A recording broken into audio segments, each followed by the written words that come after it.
Et bonjour petits toucheurs de YouTube, on se retrouve pour une toute nouvelle VOD, une création de personnages en compagnie de Sandwich. Oui, Bonjour. bonjour. Donc c'est malheureusement son tour d'y passer, à la casserole, voilà. Tu vas avoir une longue séance. Tu as vu à peu près le temps de création des personnages des autres gens ou pas? Ouais, j'ai regardé quelques vidéos. Donc, tu es au courant, c'est bon. Tout à fait. Tu es prête, parfait. Absolument. Donc, toi, il me semble que tu as donc pas mal lu, mais tu m'as dit que grosso merdo, tu sais pas quoi faire. Ouais, alors j'ai des vagues idées, mais elles sont très très vagues, donc je vais d'abord te laisser parler. Ok, pas de problème. Donc moi, je vais commencer par te présenter l'univers en général.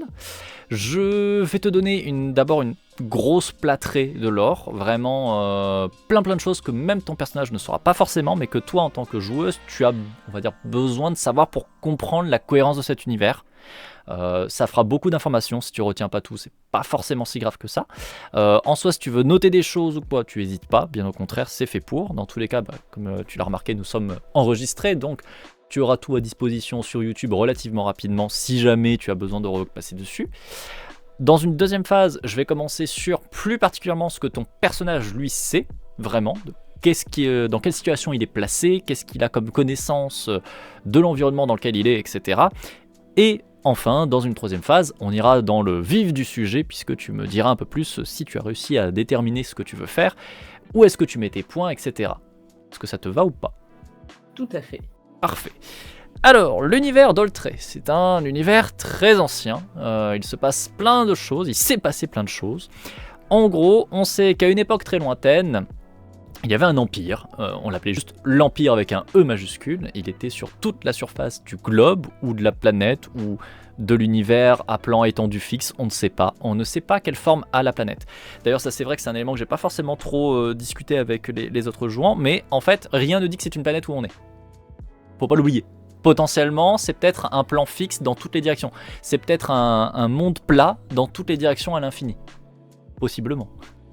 On sait juste que cet empire était immense et contrôlait tout ce qui était connu. Tout se passait plutôt bien, grosso merdo, sauf qu'à un moment donné, le père des monstres est arrivé. Le père des monstres, c'est un petit peu une entité du chaos. C'est un peu Cthulhu. C'est vraiment pas quelqu'un de très sympathique et on va dire, légionnaire, ses membres d'armée sont pas beaucoup plus sympathiques que lui. Ça a été une guerre pendant très longtemps, pendant des siècles, pendant peut-être des millénaires contre l'Empire, qui a fini par voir la réussite de l'Empire, qui a réussi à contenir le père des monstres et ses légions quelque part derrière le mur, avec un M majuscule. Le mur étant donc une région très très loin de vous. Vous savez qu'elle existe, vous savez que c'est pas une légende, vous savez que c'est des nains en particulier qui protègent le mur, qui tiennent le mur envers et contre tout, qui passent leur vie en fait à se battre et à mourir généralement sur le mur, ou à mourir quand ils ont été contaminés par la corruption du père des monstres et que du coup ils sont abattus par leurs frères d'armes ou sœurs d'armes. Truc sympa quoi, ça donne envie. Toujours est-il que voilà, on sait que l'Empire a gagné, mais l'Empire n'a pas survécu. L'Empire, en fait, a fait beaucoup de choses vraiment pas ouf. Et sur la fin, en fait, c'est un peu arrivé au moment où tu te dis la peste ou le choléra, aucune des deux, quoi. Et dans un des deux cas, c'est l'Empire, dans l'autre cas, c'est le père des monstres. Mais globalement, le père des monstres a été neutralisé, on va dire. Mais l'Empire était vraiment devenu un truc horrible, monstrueux, qui faisait des sacrifices humains, qui faisait vraiment beaucoup de choses dégueulasses, la nécromancie à balles, enfin, vraiment pas exceptionnel. Là, c'est le moment où je vais commencer à rentrer un peu plus dans le vif du sujet. En soi, l'Empire n'était pas quelque chose de très bien de base. L'Empire, on a oublié de préciser un élément, c'est l'Empire humain. Plus précisément, une race humaine qui s'appelle les impériaux. Il y a plusieurs races humaines, de même qu'il y a plusieurs races non humaines. Mais grosso merdo, l'Empire, c'est par la race humaine dite des impériaux qui ont simplement mis en place leur hégémonie raciste. Ils ont détruit tout ce qui existait, ou en tout cas très drastiquement limité l'existence de tout ce qu'il y avait avant eux, et ont imposé leur vision du monde, mais il y avait l'esclavage. Il y avait pas mal de trucs pas ouf. Et lors de la fin de la guerre, en fait, les sorciers, la caste des sorciers a commencé à faire beaucoup de saloperies. Ils ont commencé, donc, comme je disais, à faire des sacrifices, humains et pas humains. Ils ont commencé à faire de la nécromancie. Ils ont commencé à faire pas mal de trucs vraiment pas exceptionnels. Et en fait, l'Empire s'est écroulé de lui-même à la fin de la guerre parce qu'il avait dépensé toutes ses ressources dans la guerre, mais qu'en même temps, en fait, tout ce qui permettait à l'Empire de tenir, c'était justement cette force démentielle, on va dire, en termes militaires, etc., qui s'est épuisée. Donc en fait, tout le monde s'est un peu rebellé dans son coin en disant non, on va arrêter de se faire opprimer, en fait. C'est pas ouf, donc on s'arrête là. Pendant ce moment-là, en fait, ce qui a participé notamment à la destruction, c'est l'ordre auquel ton personnage va appartenir. L'ordre dit de la patrouille. La patrouille, à la base, c'est des postiers. Voilà, donc tu es facteur Harry, bravo, c'est bien. Tu livrais le courrier, en tout cas ton ordre livrait le courrier depuis toujours. Mais à un moment donné, vos livraisons de courrier, c'était par exemple des esclaves. C'était des artefacts ultra corrompus, c'était des trucs, encore une fois, pas foufou. Et c'est le moment où, en fait, vous vous êtes dit, alors si on livre le courrier et qu'on livre de la merde, si on livre plus, on arrête de faire de la merde en fait. Notre empire va arrêter de faire des trucs nécromantiques dégueulasses, etc. Si on arrête de livrer des sacrifices, si on arrête de livrer les artefacts maudits et tout ça. Du coup, la patrouille a commencé à faire tout simplement du contrôle. Ils ont commencé à devenir un peu des douanes et des gendarmes en disant non, ça c'est pas autorisé. Ça c'est contre les conventions de Genève. Hein, évidemment. Les Genève, c'est nos Grand Palais. propres conventions, quoi. Voilà, oui, complètement.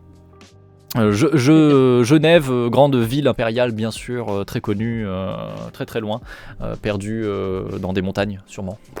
Et donc du coup vous avez commencé à complètement bloquer, sauf qu'en faisant ça, encore une fois, vous avez détruit le côté militariste très puissant qu'avait l'Empire. Donc tout s'est cassé la gueule, finalement, par votre action visant à faire le bien, ce qui est bien, hein, on s'entend, vous avez empêché à l'Empire de continuer à être un empire autoritariste, esclavagiste, etc. Et tout s'est écroulé en même temps que la fin de la guerre. Vous êtes plusieurs millénaires plus tard. C'est-à-dire que, malheureusement, quand l'Empire s'est écroulé, il s'est écroulé partout en même temps, sauf que c'était le liant entre tout ce qu'il y avait, puisqu'il avait pris la place de tout ce qu'il y avait avant. Donc toutes les régions se retrouvaient complètement abandonnées, chacune dans leur coin, à faire comme elles pouvaient pour survivre. D'un côté, t'avais peut-être un petit village d'elfes, un petit village de pixies, un petit village d'humains, un petit village de nains, etc. Mais plus personne n'avait trop de connexion entre eux. Et donc toutes les routes ont été globalement abandonnées, sauf 2-3 routes principales entre des villes relativement proches et relativement importantes. Mais vraiment, c'est devenu très très vite plein de petites enclaves, chacun dans leur coin, sans connexion. Surtout qu'avec les restes de la guerre du Père des Monstres, tu as énormément de créatures diverses et variées qui traînent un peu partout sur les routes. Donc du coup, voyager, ça devient vachement plus dangereux quand tu n'as plus une énorme armée de morts-vivants, corrompus du chaos, ce que tu veux, pour patrouiller sur les routes. Ça se passe pas très très bien, quoi. Donc du coup, t'as arrêté de voyager. Non, on va pas se mentir, les gens ont arrêté de voyager les uns les autres et c'est vraiment devenu très compliqué de passer, même parfois d'une ville à une autre, même s'il y a genre qu'une demi-journée, une journée, c'est devenu vraiment très compliqué. Pour autant, vous avez survécu. Les civilisations ont survécu, toutes autant qu'elles sont. Elles ont fait ce qu'elles pouvaient et ont continué à prospérer à leur rythme, plus doucement, sans trop le joug de l'Empire. Officiellement, d'ailleurs, je le précise, l'Empire existe toujours, officiellement. Mais tu vois, c'est un peu comme l'Empire romain, quand il s'est écroulé et que t'as toujours 3 PNQ de patriciens qui te disent « Oui, l'Empire existe, vive l'Empereur, c'est qui le nom de l'Empereur ?» Je sais pas, mais je crois en l'Empereur, voilà. On est sur ce niveau-là. T'as quelques familles très anciennes d'impériaux qui sont convaincus depuis 4 millénaires que TKT, l'Empire existe. Ils ont aucune idée des 2 ou 3 derniers millénaires d'empereurs, mais TKT... on croit en l'Empire, voilà. Tout va bien. Et quelque part, il reprendra le pouvoir partout. Voilà, exactement. Un jour, sûrement. Peut-être. Donc du coup, tu as des régions où tu as plus ou moins de personnes qui vont être, on va dire, toujours vivaces sur le maintien de l'Empire et le maintien de la civilisation. Mais à part ces 2-3 endroits, la plupart des endroits, c'est vraiment chacun fait sa vie, chacun fait son chemin. Toi, tu appartiens à une région qui très récemment... non, du coup non, parce que ça c'est le setup de l'autre table, pardon, je n'ai rien dit. Il y a des régions qui ont très bien repris du poil de la bête, on va dire, et qui sont arrivées tellement bien qu'elles ont pacifié leur coin. Et donc tu as ce qu'on appelle un fortin, ou un bastion, sur la carte que tu vois sur normalement le live, ou sur directement ton onglet. Tu as juste à côté de Villanova, un peu au milieu en dessous, le fortin. C'est... on va dire un énorme QG. C'est vraiment le lieu de base de l'ordre de la patrouille. Toi-même, tu auras forcément aussi un QG dans lequel tu seras quand je te présenterai ton setup particulier de ta table particulière. Le truc, c'est que quand tout se passe bien, on a un petit problème. Et merci beaucoup pour le follow au passage. Merci beaucoup Mathias. Bienvenue. Quand tu te retrouves dans la situation où tu as trop pacifié, bah, tu te retrouves avec trop de recrues. Et tu sais pas quoi en faire. Et tu dois les nourrir, tu dois t'en occuper. Et sauf que ça prend du temps, ça prend des ressources. Et si tout va bien, en fait, ils sont plus un poids qu'autre chose. Et donc, on les envoie mourir ailleurs. Nous les envoyons faire un travail de prospection et d'éclaireur en toute liberté, déclaré volontaire. Très bien. Voilà. Et c'est ce qui s'est passé pour une table, donc l'autre table, celle qui est déjà en cours sur la chaîne. Ils ont été envoyés, en fait, ils ont pris 50 bleus, les 50 nouveaux membres de la patrouille, puis ils ont dit, bon écoutez, vous êtes très doués, mais on vient d'arriver, vous êtes très doués, et donc il y a une région qui vient de réapparaître, en fait. Grosso merdo, il y avait une zone qui était complètement toxique, tout le monde croyait qu'il n'y avait rien, que c'était les restes de la guerre, en fait, du Père des Monstres, et que tout simplement c'était une zone... complètement détruite, invivable, sauf que c'était faux. En fait, il y avait une vraie région, toujours vivante en plein milieu de cette zone-là, c'est juste que tout autour, il y avait cette espèce de barrière toxique qui était. Et il y a un endroit où, suite à un tremblement de terre, la barrière a lâché. Donc il y a un accès, il y a un chemin entre la région qui est protégée à l'intérieur et totalement isolée depuis 4 millénaires, et le reste du monde. Et donc en gros, le Bastion a envoyé les 50 pélos là-bas, en mode, écoutez, bon chance, ça se passera bien. Sûr. Et ils sont arrivés donc dans la région que tu vois, Roma et Umbra. Très bien. Ils ont galéré leur mère, il s'est passé plein de trucs, mais ça n'a pas d'importance parce que tout ça, toi, tu ne le sais pas. C'est là où je vais switcher. Puisque du coup, on va partir sur toi. Toi, hop, tu vas être ici. Est-ce que tu vois la cité Pylone ? Ah, tout à fait, c'est charmant. C'est n'est-ce pas plutôt charmant ? Toi, tu appartiens non pas au monde de la surface, mais au souterrain. Tu appartiens aux abysses. Et c'est là où on va passer sur autre chose. Il se trouve que toi, tu viens d'une civilisation qui connaît la vraie histoire. Parce que tout ce que je t'ai raconté, c'est qu'une partie de l'histoire, c'est une partie récente, mais surtout c'est un mensonge. C'est-à-dire que ce que je t'ai raconté, c'est des vrais événements, hein, mais comme je t'ai dit, l'Empire a remplacé beaucoup de choses. L'Empire humain a fait disparaître beaucoup de choses. Mais en fait, c'est pas le seul qui a triché. The cake is a lie. Exactement, nous sommes en fait dans Portal. Non, pas du tout. En fait, il y a eu une première espèce. La toute première espèce qui a existé, qu'on appelle les cyclopes. Officiellement, elle n'existe pas. À la surface, personne ne te dira que les cyclopes existent. Oh, il y a des géants, ça oui, les géants, ça existe. Ils sont pas très nombreux. Mais il n'y a pas de cyclopes, ça c'est faux. Parce que dans les légendes de ce monde-là, les cyclopes, c'est pas quelque chose de très sympathique. Ce sont, dans les légendes, la première espèce qui a existé et qui en fait a créé de toutes pièces toutes les autres espèces. C'est-à-dire que les humains, les elfes, les nains, peu importe, tout ce qui existe n'existe que parce que les cyclopes les ont créés. Ce ne sont pas des êtres divins, qu'on s'entend, hein, ce sont des êtres mortels, ils ont une durée de vie, etc. Hein. C'est juste que c'est le premier peuple et qu'ils sont accédés à un niveau, on va dire, de technicité, magique, technologique, mais ce que tu veux, peu importe. Pour toi, en fait, en tant que personnage, ça sera plutôt de l'ordre de la magie, mais tu peux tout à fait te dire que c'est techniquement de la technique, que c'est de la technologie qui leur a permis ça. Toi, en tant que joueuse, s'entend, hein, vraiment, tu es pas ce que tu veux. Le point important, c'est juste que ils ont réussi à développer des espèces. Ils ont créé de toutes pièces des entités. Pas pour rien, mais simplement pour pouvoir s'occuper de tout pour eux à leur place. Ils avaient envie d'avoir des esclaves. Ils avaient envie d'avoir une force de travail. Pour eux, en fait, vous n'êtes que des outils. Toutes les espèces que vous êtes ne sont que des outils. Pour eux, vous n'avez même pas vraiment d'âme, vous n'avez pas de conscience. Vous êtes des créations. Et même si aujourd'hui, vous êtes le fruit de millénaires et de millénaires de reproduction, etc., pour eux, ça ne change rien. Vous n'êtes toujours que des outils. Donc tu te doutes bien qu'à la surface, vu qu'on n'en a pas vu depuis quelque chose comme environ, on va dire 10 000 ans, on dit que c'est une légende et que ça n'existe pas. On dit que c'est le boogeyman, tu vois, c'est pour faire peur aux enfants, mais ça n'existe pas. Sauf que toi, tu viens de la table des abysses.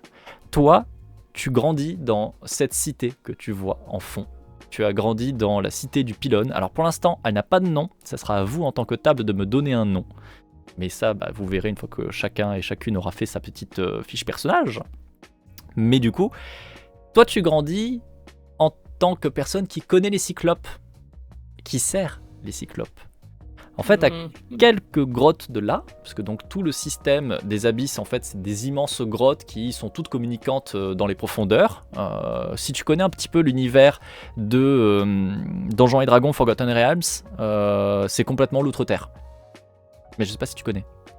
Ouais, je connais. Voilà, donc c'est exactement le même principe. Et le truc, c'est qu'en fait, toi, tu vis dans une cité faubourg, une cité des esclaves, juste à côté de la cité principale, on va dire, de la région des Cyclopes. Alors, les Cyclopes sont étendus à travers toute la surface du globe, hein, donc dans les souterrains. Donc, vous avez une cité à côté de vous, mais c'est pas la seule cité. Il y en a plein des cités de Cyclopes.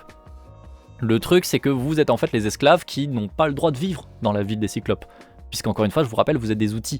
Vous n'êtes pas des individus pour les Cyclopes. Vous n'êtes que des outils, vous ne serez jamais rien d'autre que des outils.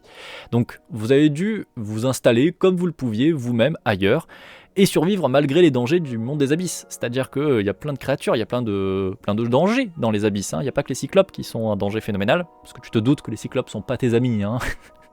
Ouais, les cyclopes, à quel point on est capable de communiquer avec? Alors vous pouvez communiquer, ils vous donnent des ordres et vous êtes obligé d'obéir. Parfait. Voilà, alors et c'est là où on va arriver sur le deuxième point. Le système dont on va dire sur lequel reposent les cyclopes, c'est qu'en fait ils vous ont créé. Comme ils vous ont créé, vous avez un code génétique, dans le sens un programme. Si un cyclope t'ordonne quelque chose, tu ne peux pas désobéir. Tu ne peux pas. Fonctionnellement, vraiment, tu ne peux pas. Mais le truc, c'est... Oui. Jouer sur les mots, c'est possible? Tu peux toujours jouer sur les mots, mais en fait, ça change pas que tu seras obligé, tel un automatisme, d'obéir. Parce qu'en fait, le cyclope ne va pas forcément passer par des mots, il peut passer juste directement par ton esprit. Oui, d'accord, très bien. Donc, il n'y a pas de... vraiment, je vais te placer le truc, c'est que les cyclopes, en fait, comme ils vous ont créé, vraiment, ils te regardent. S'ils pensent tu dois mourir, tu vas te tuer. Et tu ne peux pas résister. Et c'est-à-dire que dans ta tête, tu n'as même pas un « non, j'ai pas envie de le faire ». Tu n'as pas accès à ton libre arbitre avec eux. Je ne peux pas jouer sur des ambiguïtés d'ordre ou de trucs comme ça parce que je comprends très bien ce qu'ils veulent. Voilà, c'est compliqué. Disons que si tu croises un cyclope qui du coin de l'œil te dit juste fais tel truc, là tu vas pouvoir jouer s'il te le dit à voix haute comme ça alors qu'il s'occupe pas vraiment de toi ou quoi. Mais s'il a vraiment focus son attention sur toi, en fait la plupart du temps il va pas spécialement passer par des mots. Donc du coup c'est un peu plus compliqué. Très bien. Mais c'est là où j'en viens, le point qui est fort et pourquoi est-ce que vous pouvez quand même jouer alors vous n'avez strictement aucun libre arbitre avec les cyclopes, c'est que comme pour les cyclopes, vous n'êtes rien que des outils, ils ne vous reconnaissent pas, ils s'en foutent de qui vous êtes. Et en fait quand vous vivez dans des faubourgs comme ça, vous faites votre vie, parfois il y a des membres du faubourg qui n'ont jamais vu un cyclope de leur vie alors que la cité cyclope est juste à côté. Tout simplement parce que les cyclopes, ils ont juste besoin d'avoir quelqu'un. Donc, à un moment donné, ils vont lâcher un cri, éventuellement, du genre on a besoin de tant de personnes, éventuellement. Vous aurez un sort qui s'activera dans la ville, tout le monde l'entendra, et si vous choisissez entre vous 10 pélos, en fait c'est bon, l'ordre est rempli, et puis voilà quoi. Et les autres peuvent rester. La plupart du temps, les cyclopes, vous ne les voyez pas particulièrement, vous vous en foutez, et c'est comme ça notamment que la patrouille a pu survivre en bas. Parce que du coup, je vais arriver à un deuxième élément. Je t'ai parlé tout à l'heure de la grande guerre qu'il y avait contre le Père des Monstres et l'Empire. Et de la région à la surface. Donc là, tu es la région qui est en dessous de ce qu'il y avait comme carte avant. Tu es juste en dessous. Pour être précis, est-ce que tu as vu Romae Umbra tout au milieu? Tout à fait. Voilà. En gros, vous êtes juste en dessous de ça. La cité des Cyclopes est pile poil en dessous de Romae Umbra. Donc toi, t'es quelques hexagones autour, mais vraiment juste à côté. Très bien. Le truc, c'est que à l'époque où il y a eu les événements à la surface, Romae Umbra, c'est pas n'importe quoi, c'était la ville des mages de l'Empire. Tu sais, ceux-là même que je te disais qui faisaient des trucs dégueulasses et que la patrouille a pas trop apprécié. Et que la patrouille a arrêté. Quand la patrouille est venue arrêter, le problème c'est qu'il y a eu un quiproquo avec quelqu'un d'autre. Il y avait un troisième belligérant dans la partie. Il se trouve qu'il y avait un dragon. Un dragon qui a malheureusement perdu toute sa famille. Les dragons sont d'ailleurs la cause de pourquoi est-ce qu'il n'y a pas de cyclopes à la surface. Les dragons sont la première race créée par les cyclopes qui ont décidé de créer des outils très puissants. Parce que ils voulaient avoir des outils très puissants qui pouvaient faire tout et n'importe quoi pour eux. Sauf que le problème c'est que quand tu fais un outil très puissant, il y a le mot puissant dedans. Et au bout d'un moment les dragons ils se sont dit mais en fait on a envie de se rebeller. Et ils ont réussi à se débrouiller pour lancer une rébellion. C'est pour ça qu'il n'y a plus de cyclopes à la surface, c'est parce que les dragons les ont chassés de la surface. Est-ce que les dragons, ils ont surmonté leur code génétique ou est-ce que on ne sait pas. Cette époque-là, ok, on ne sait pas si Vous les n'avez cyclopes avaient pas aucune pensé information. que ce soit trop vieux. Tout à fait. Et surtout, un autre truc, il n'y a pas de dragons dans les souterrains. Vous n'avez jamais vu de dragons dans les souterrains. Vous savez que les dragons existent parce que vous vous racontez des histoires. Vous savez, c'est un peu en mode... comment dire, vous êtes tout le temps oppressé, vous êtes tout le temps en esclavage depuis des millénaires et des millénaires et des millénaires. Mais c'est un peu l'histoire, la petite truc qui essaie de vous remonter un peu d'espoir, un peu de bonheur. Vous dites, ok, nous on souffre, ok, nous on est obligé d'obéir, ok, nous on peut rien faire. Mais à un moment, il y en a certains qui ont réussi. Peut-être que nous aussi on réussira, peut-être que nos descendants réussiront, peut-être que nos amis réussiront. Tu sais, c'est un peu cette histoire que vous essayez de vous raccrocher. Vous avez aucune trace, vous savez pas à quoi ça ressemble un dragon. Mais vous avez le mot dragon. Et vous savez que le mot dragon a été interdit par les cyclopes. Vous savez que les cyclopes ne parlent jamais des dragons. Il n'y a aucune représentation des dragons, notamment dans la cité des cyclopes, alors que dans la cité des cyclopes, il y a plein de représentations de toutes les espèces qui leur servent. On va dire de marchepied. Vous avez pas mal de représentations avec les cyclopes un peu présentés comme des grands maîtres magnifiques et tout un parterre d'esclaves ou ce genre de choses. Tu vois vraiment l'art qui transmet le message de vous êtes des inférieurs, quoi. Mais il y a toujours des endroits dans ces peintures, dans ces représentations, qui a été effacé. Vous savez que les dragons ont existé. Vous avez la preuve en creux que les dragons ont existé. Vous ne savez pas à quoi ils ressemblent. Vous ne savez pas ce qu'ils sont. Vous n'en avez aucune idée. Mais vous savez qu'ils ont existé. Et vous avez gardé le mot dragon. Toujours dans votre peuple, dans votre civilisation. Vous vous êtes transmis ce mot-là. Vous savez que les dragons ont existé. Est-ce qu'ils sont encore en vivant ou pas? Ça, vous n'en savez rien. Mais le fait est que les dragons ont existé, que les dragons se sont libérés. C'est le seul peuple qui a réussi, mais il a réussi. Aujourd'hui, il n'y en a pas. Vous n'en avez aucune idée des dragons qu'il y a. Mais toujours est-il qu'à la surface, comme je te disais, il y avait des dragons. Et au moment où il y a eu la guerre avec le père des monstres, et que du coup la patrouille est venue arrêter les mages, malheureusement, il y a un dragon qui s'est fait arnaquer, en l'occurrence par les mages. Il a perdu tous ses enfants. La fameuse barrière toxique qui est tout autour de la région, en fait, c'est fait à partir des enfants du dragon. Littéralement. Ah. Oui, c'est pas exceptionnellement bien. Il n'est pas très très heureux de tout ça. Et du coup, il croyait que c'était la patrouille qui avait fait ça. Parce que quand il est arrivé à Roma-Umbra, pour défoncer les gens qui ont volé sa famille, en fait, les seuls gens qu'il a trouvés, c'était la patrouille. La patrouille qui était en train de s'occuper des mages.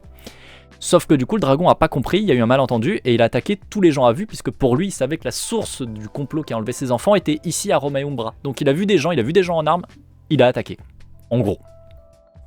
Le truc, c'est qu'il y a certains membres parmi les membres de la patrouille de cette époque qui du coup se sont réfugiés dans Roma-Umbra, dans la ville de Roma-Umbra, et ont trouvé des souterrains, se sont enfoncés dans les souterrains pour survivre en fait à l'attaque du dragon.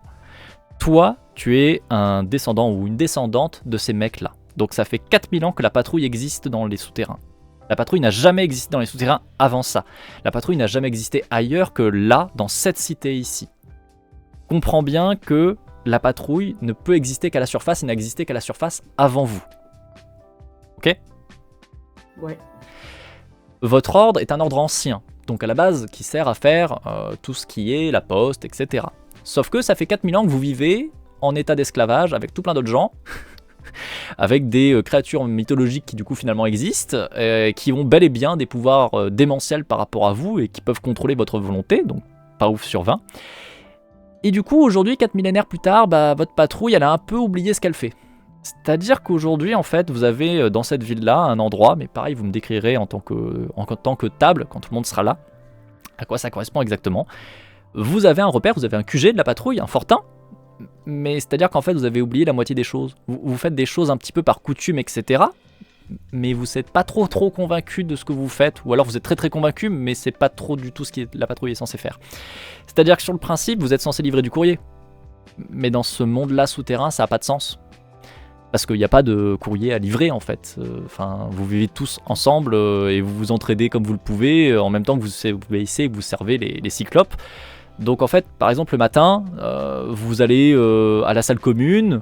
Alors je vous donne un exemple, encore une fois c'est en tant que table, vous me direz un petit peu comment c'est, mais l'idée c'est vraiment que vous avez perdu des coutumes et vous vous retrouvez à faire des trucs qui n'ont pas forcément de sens. Donc admettons, tous les matins vous allez à la salle commune de la patrouille et vous commencez à écrire sur un bout de papier tout ce que vous faites toute la journée, et à la fin de la journée vous venez le déposer dans un coffre qui va dans un entrepôt de la patrouille. Et genre vous faites ça depuis des siècles. Parce qu'en fait vous avez oublié ce que c'est qu'une lettre et à quoi ça sert une lettre et dans quel contexte ça s'utilise et ça se livre. Tu vois, c'est genre vraiment, vous avez des coutumes, mais elles n'ont pas beaucoup de sens. Et parfois même vous ne savez pas pourquoi est-ce que vous faites ça. C'est genre, c'est comme ça, on fait ça. Est-ce que tu vois à peu près ce que je veux dire ou pas ? Ouais, très bien. Ok. Et ça peut être sur plein de trucs, hein, vraiment. Il y a un truc qui est resté globalement dans votre tête et que vous n'avez pas oublié depuis. Vous rendez service aux gens. Alors du coup... Des fois, rendre service aux gens, c'est genre aller réparer la roue du chariot de Jean-Eudes qui galère parce que sa roue est pétée. Parfois, c'est on va aller défoncer l'espèce de gros serpent géant qu'il y a dans l'eau du lac qui est en train d'essayer de bouffer les pêcheurs. Parfois, c'est plein de trucs différents. Ça, vous savez que globalement, votre patrouille, elle est censée aider les gens. Donc, vous allez aider les gens, vous essayez. Encore une fois, avec des difficultés variées selon la mission, mais vous avez gardé vraiment en tête que vous êtes là pour aider autrui. Ça reste votre vocation principale. C'est quoi à peu près la proportion la taille de la patrouille par rapport à la communauté non cyclopéenne qu'il y a là ? Alors là, vous êtes dans une ville où il n'y a pas de cyclope. Je le redis. Okay. La ville qui est là, c'est ce qu'on appelle en fait un faubourg d'esclaves. C'est vraiment juste les logements des esclaves. C'est les baraquements des esclaves. Vous avez tout à fait latitude à faire votre vie. Encore une fois, il y a des membres de vos espèces différentes, parce que du coup, il y a globalement toutes les espèces, sauf les cyclopes là-dedans. Vous avez toute latitude de faire votre vie. Parfois, certains n'ont jamais vu de cyclope de leur vie. Il n'y a pas de cyclope là-dedans, parce qu'en fait, les cyclopes s'en foutent de vous. Quand ils vont vous voir, s'ils ont besoin de vous, ils vont vous appeler, ils vont vous faire venir, vous allez devoir faire une mission, mais ils s'en battent les reins de qui est qui, parce que pour eux, vous n'êtes pas des gens. Donc là-dedans, dans votre ville, vous pouvez estimer que vous êtes peut-être plusieurs milliers d'individus, et vous, la patrouille, vous êtes peut-être 50 pélos, grand max. Grand max. Okay. Vraiment grand max, hein, je pense que vous êtes plutôt de l'ordre de la trentaine, entre 30 et 50 je dirais. Mais encore une fois, ça, en vrai, moi je vous donne un ordre de grandeur, mais je pense que ce sera en tant que table que vous me direz un peu plus. Très bien. Parce que tout l'intérêt d'Oltré, c'est de la co-création. Donc une fois que tout le monde aura fait son perso, on établira un peu plus proprement votre background, on va dire, général. Moi je vous donne encore une fois, comme je te disais tout à l'heure, l'analogie du tu as un squelette et un corps, bah là en gros moi je vous donne le squelette, c'est vous qui allez me faire le corps, c'est vous plus tard qui allez me poser la peau, les muscles, tout ce que vous voulez. Donc là vraiment je vous mets le squelette du truc, après le peaufinement bah vous allez gérer, si ça vous va bien sûr. Qu'est-ce que j'ai d'autre à te placer, que je réfléchisse. Dernier élément qui va être important, donc toi ton personnage, la seule chose qu'il sait concrètement c'est que il y a des cyclopes, on est obligé de leur obéir. Tu me diras si tu as déjà été toi directement en contact avec un cyclope ou pas. Parce que tu peux très bien être un de ces habitants qui n'a jamais vu de cyclope. C'est tout à fait possible. Dans tous les cas, même si tu n'en as jamais vu, tu sais qu'ils existent. Tu as déjà entendu leur voix. Parce que comme je t'ai dit, quand parfois ils ont besoin d'esclaves et qu'il n'y en a pas assez qui passent, qui vivent pas très loin de chez eux, ils vont lancer un sort qui va faire que dans votre ville va résonner la voix d'un cyclope. Donc vous savez que les cyclopes existent. Même si vous n'en avez jamais vu. Ils peuvent faire ça. De quoi ? Puisque bien sûr ils peuvent faire ça, ils peuvent faire résonner leur voix. Ah oui, ils peuvent faire ce qu'ils veulent, hein. Vraiment, en termes de scénarium, c'est scénarium plus. Tu vois, c'est le mur invisible qui te dit non, tu passes pas par là-bas. Voilà. Pour information, ça fait quelle taille environ un cyclope ? C'est grand, c'est très très grand, ça va faire 3 mètres facilement. 3 mètres okay. Bien tassé. C'est du beau bébé. C'est du beau bébé. Très bien. Évidemment un autre truc, ça fait de l'art nécromantique sans aucun problème. Donc vous avez aussi un certain nombre d'esclaves qui sont en fait des squelettes et qui parfois sont des squelettes depuis très très longtemps et qui continuent de faire tout un tâche automatisé. C'est aussi pour ça d'ailleurs que vous n'êtes pas trop contrôlé, on va dire en tant qu'esclave. Donc notamment il y a simplement le mépris de base, ils s'en foutent de vous encore une fois. Pour eux, vous n'avez pas d'importance, mais c'est aussi qu'en fait, quand ils ont des esclaves qui marchent vraiment bien, voilà, parce qu'encore une fois, dans leur vision des choses, vous avez des outils, donc quand il y a un outil qui est vraiment performant, en fait, ils ont tendance à en faire un serviteur immortel, en fait. Alors, immortel, oui et non, hein, dans le sens où t'es bel et bien cané, hein, voilà. Mais en fait, ils font de la nécromancie, et du coup, il y a des esclaves qui sont esclaves depuis très très très très longtemps, mais qui sont très fonctionnels et très bons pour eux, donc ils continuent à les utiliser encore et encore. Et du coup, ça fait aussi qu'avec le temps passant, vos différentes espèces se sont développées, on fait pas mal de gens partout à travers votre souterrain, et donc du coup vous vous retrouvez avec vraiment beaucoup plus d'individus qui n'en ont besoin.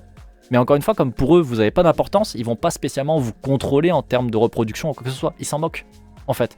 Vous êtes là, vous n'êtes pas là, ça change rien. Dans tous les cas, si vous êtes là en phase 2, vous pouvez pas être une menace. Donc vraiment ils sont pas stressés, on va dire. Ouais, c'est du jamais vu, jamais entendu, hein, des humains qui auraient réussi un jour à battre un cyclope d'une façon ou d'une autre, tromper sa vigilance. Non. Ça n'est pas arrivé. Ça, oui, non. Et donc du coup, au niveau des espèces, d'ailleurs, tu as donc plusieurs espèces. Tu as donc les impériaux, donc ce sont des humains un peu plus grands que la moyenne, plutôt vers les 2 mètres, en gros, qui ont généralement des yeux avec des couleurs très particulières, qui peuvent être notamment tout ce qui va être magenta, etc.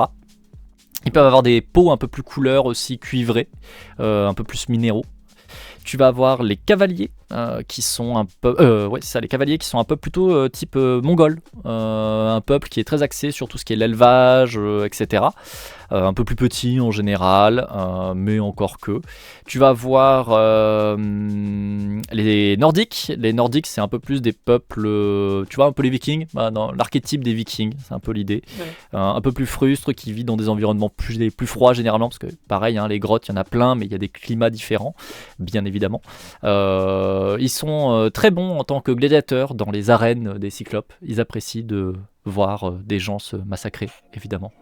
Tu vas avoir les citadins. Alors les citadins, c'est l'humain moyen, c'est toi, c'est moi, voilà, c'est vraiment le melting pot de toutes les autres espèces humaines généralisées. Pas de traits distinctifs, quoi.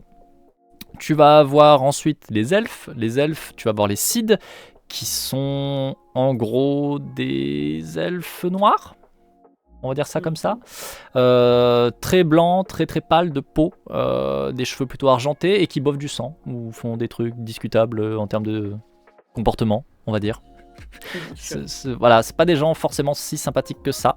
Alors là, la cité où toi tu es, par contre, ça c'est un élément que je vais vous forcer à avoir. Désolé, là-dessus vous n'aurez pas la main. C'est forcément une cité melting pot, vous avez de tout. Là, vous êtes dans une cité où il y a un peu de tous les peuples. Et il n'y a pas forcément tant que ça de communauté très enclavée dans son coin et qui veut faire à sa manière ou quoi. Là, vous êtes plutôt sur... vous avez appris à vivre ensemble par coopération, etc. Peut-être grâce à l'influence de la patrouille au cours des 4 derniers millénaires. Peut-être pas, j'en sais rien. C'est vous qui me direz. Ça, par contre, je vous laisse la latitude. Mais l'idée principale, c'est que cette cité-là, cette cité pilier, il y a un peu de tout le monde. Okay. Par contre... Dans le reste des souterrains, vous pouvez tout à fait tomber sur des communautés qui sont quasi exclusivement d'une espèce en particulier, d'une civilisation en particulière, et qui du coup a des manières de fonctionner très particulières. Donc là, quand je te parle des manières de fonctionner très particulières, prends plus en compte l'idée que c'est les autres villes qu'il y a dans les souterrains que la vôtre.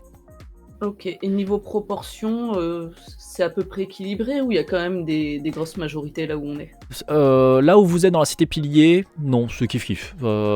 Sauf si vraiment toute la table dit « Ah, nous on veut qu'il y ait plus d'humains, nous on veut qu'il y ait plus d'elfes, ceci, cela ». Bon, voilà, je ne serai pas une personne chiante. Comme je vous ai dit, l'idée c'est que votre pylône, globalement, il y a un peu de tout. Si vous voulez qu'il y ait une prépondérance, il y aura une prépondérance, mais tant qu'il y a un peu de tout, moi ça me va. Alors moi j'aime bien l'idée du truc très très cosmopolite. Ouais, moi je le voyais plutôt comme ça aussi. Pour le coup, je le voyais plutôt comme ça. Ensuite, après les Cids, tu as les... comment ça s'appelle ? Ah, je vais retrouver le nom. J'ai oublié le nom. En gros, tu as les elfes classiques, elfes des bois, tout ça, quoi. Tu vas avoir, par exemple, des nains. Alors les nains, tu en as 2 espèces. Il y en a une... Je vais quand même vous la mettre, même si elle est pas forcément, elle a pas beaucoup de sens. Quoique si, en vrai, si, je sais comment me débrouiller. Vous avez donc une espèce de nain. En gros, c'est des mormons. Ouais, je sais, ça donne pas envie comme ça, hein, mais. Non, d'ailleurs, c'est pas des mormons, on avait dit, c'est plutôt des amish. Non, voilà, c'est plutôt des Amish. C'est pas mieux, mais... Non, c'est pas mieux. C'est pas beaucoup mieux. T'as une communauté de nains qui est donc plutôt des Amish. J'ai oublié leur nom. Mais en gros, qui sont très reclus sur eux-mêmes, qui aiment pas trop les avancées technologiques, qui sont très bougons, etc. etc. Et vous avez une autre catégorie de nains qui s'appelle les nez de cuir, qui tiennent leur nom du fait qu'ils ont des peaux de cuir sur le nez. En fait, sur le devant du visage, ils ont des pans de tissu. Là-dessus, d'ailleurs, c'est particulier. Pourquoi est-ce que vous avez des nez de cuir? En fait, sur la surface, les nez de cuir, ce sont ceux qui sont sur le mur pour affronter le père des monstres. Et en fait, s'ils ont le nez de cuir, donc s'ils ont ces bouts de tissu sur le visage, c'est pour se protéger des émanations corruptrices, pour ne pas devenir eux-mêmes des aberrations. Bon, comme je t'ai dit, la moitié du temps, en fait, soit tu meurs au combat contre les aberrations, soit tu deviens une aberration et t'es tué par tes frères de combat. Donc ça marche qu'à moitié, on va dire. Mais du coup, les nez de cuir, normalement, c'est très spécifique de ça. Moi, je vais quand même vous les introduire parce que je vais partir du principe que le père des monstres a quand même réussi à s'infiltrer aussi dans les souterrains et donc qu'il y a de communautés de nains qui se battent à certains endroits, probablement notamment particulièrement en dessous de là où il y a le mur, pour contenir le père des monstres. Et donc forcément que vous aurez aussi des nains de cuir pour cette raison-là.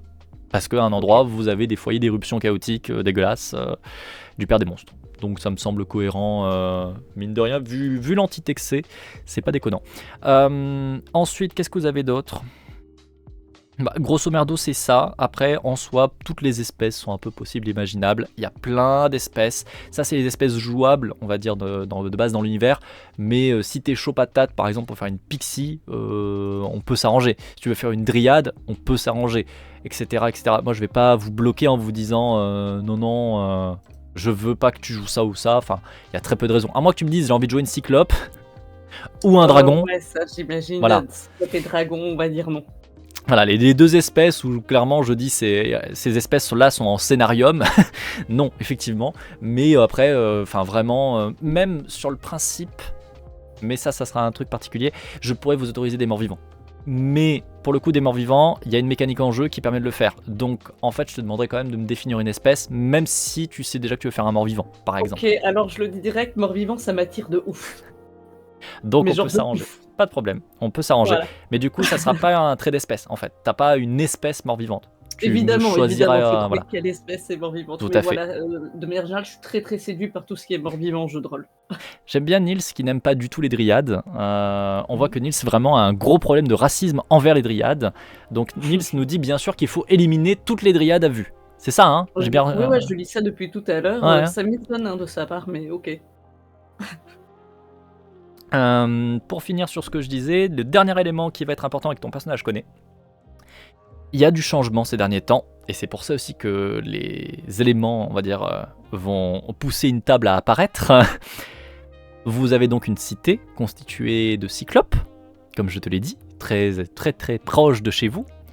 Sauf que cette cité, il y a deux choses qui se sont passées très récemment. Premièrement, vous voyez un truc bizarre.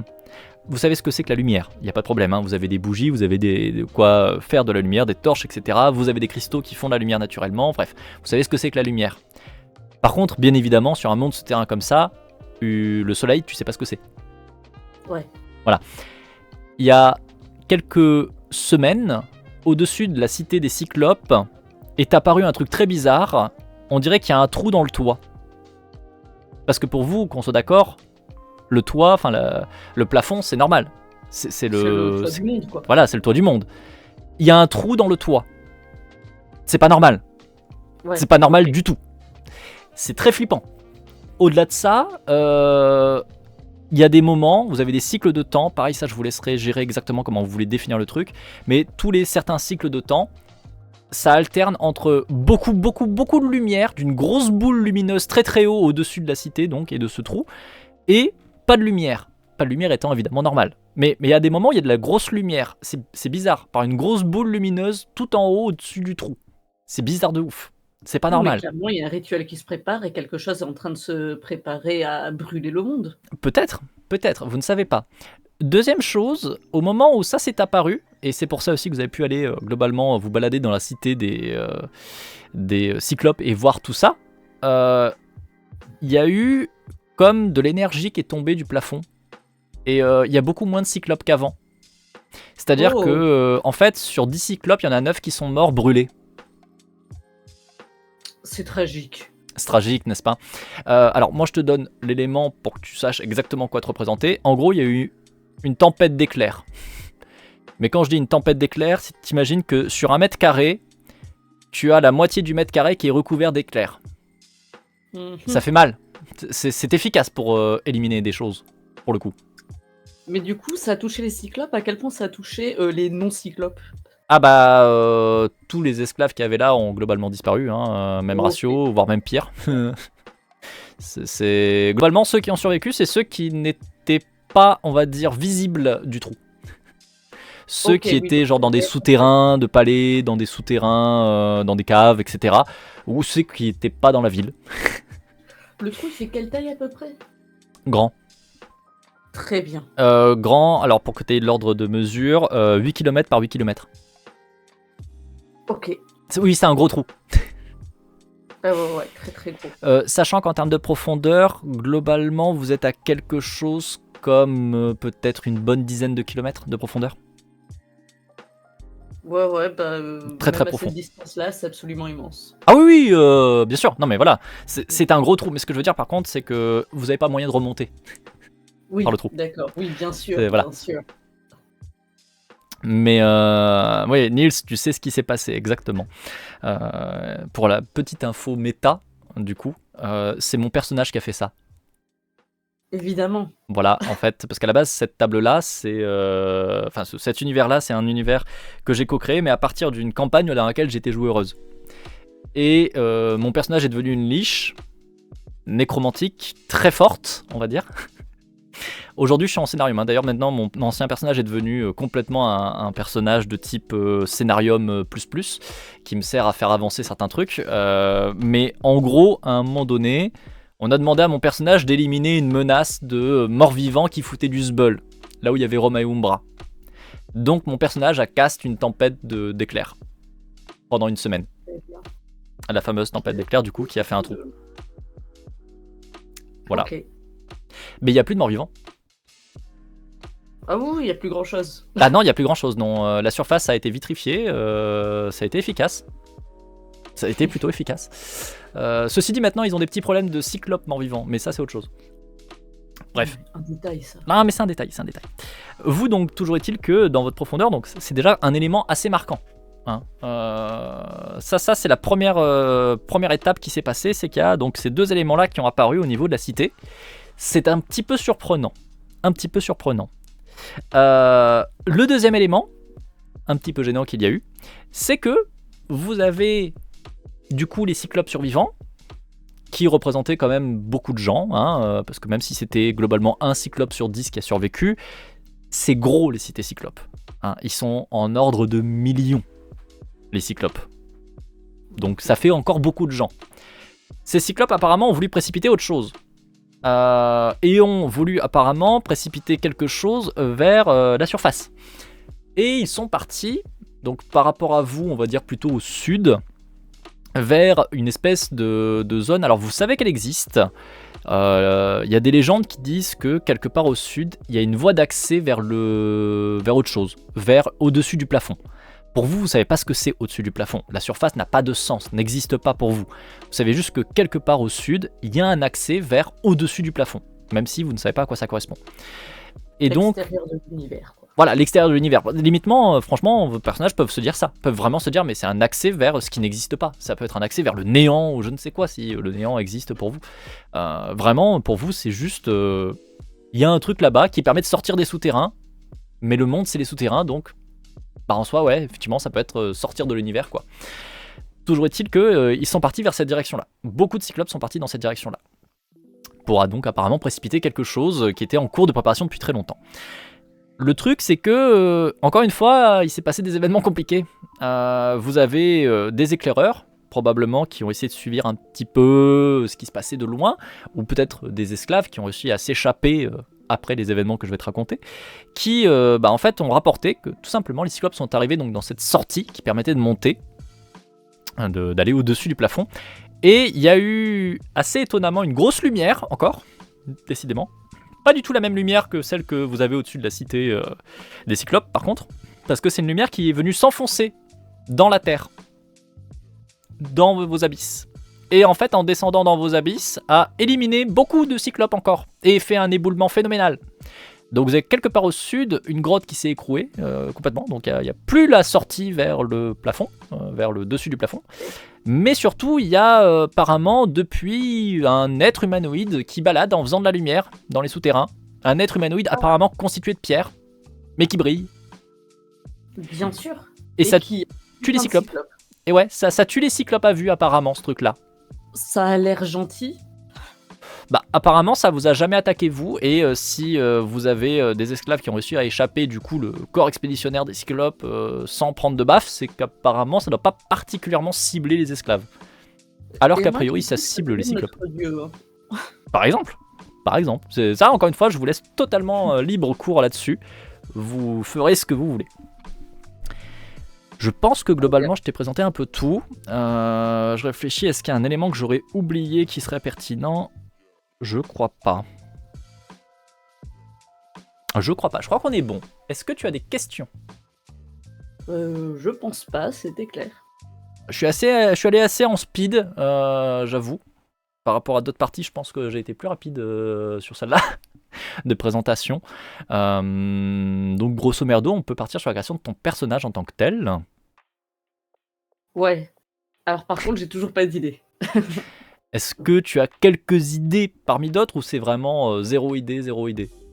Non mais je pense que petit à petit, ça va se forger avec les possibilités. Je vais me dire ok, j'ai des affinités avec ça ou ça.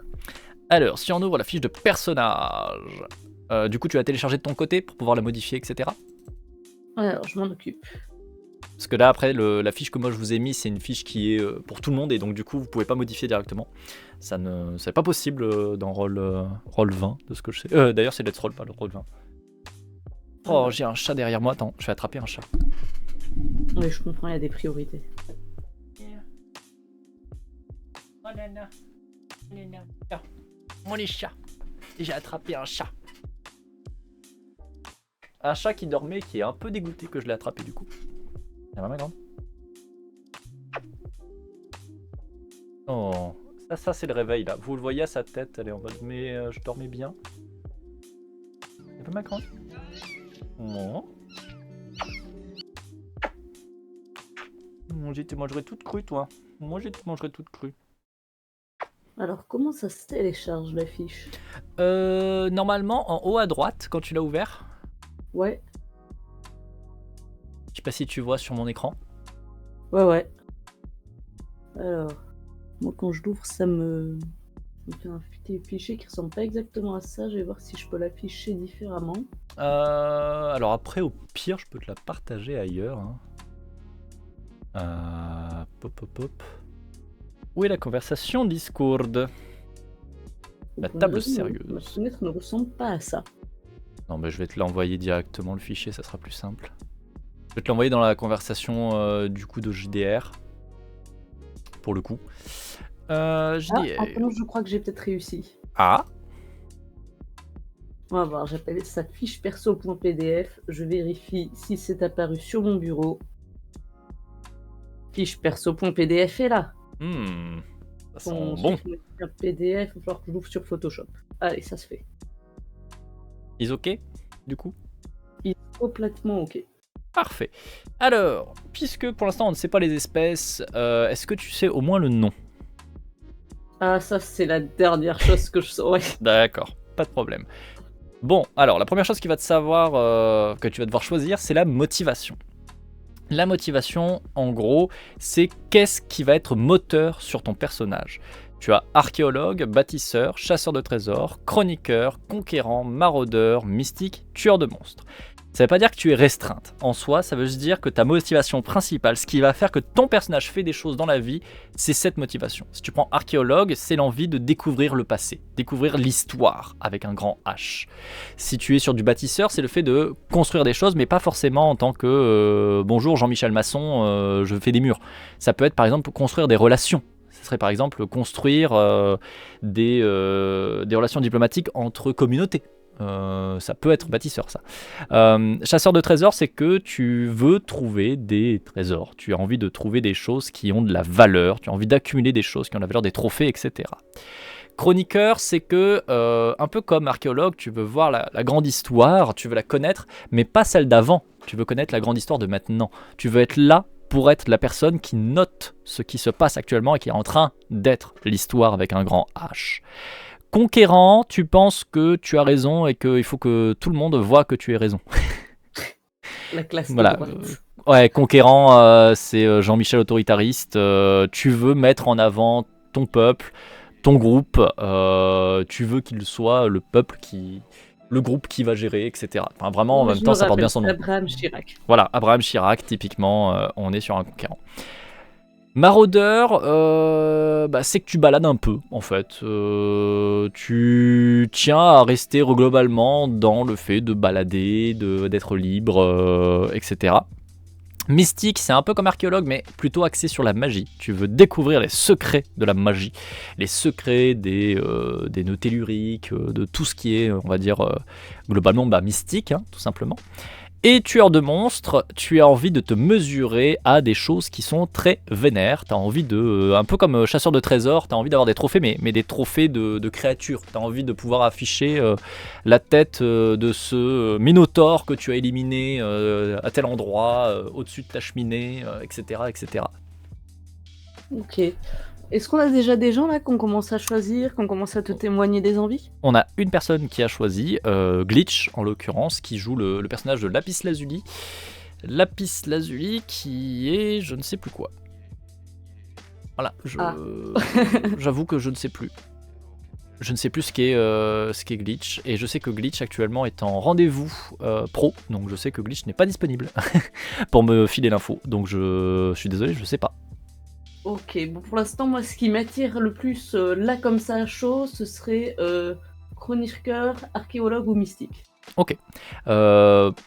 Au niveau de quelle va être ta motivation par rapport à autrui, c'est pas grave. Sache que vraiment, il n'y a aucun souci à ce que tu puisses prendre n'importe quoi. Faut pas du tout penser d'un point de vue méta. Moi, je le dis tout le temps, mais je préfère le repréciser. Je suis quelqu'un qui fait du jeu de rôle narratif. C'est-à-dire que si, admettons, je me retrouve avec tout un groupe qui est absolument pas axé sur le combat, admettons. Je vais pas spécialement vous mettre des combats. Peut-être que je vous mettrai des combats de temps en temps, mais ils seront faits en prenant en compte le fait que vous n'êtes pas une team de combat.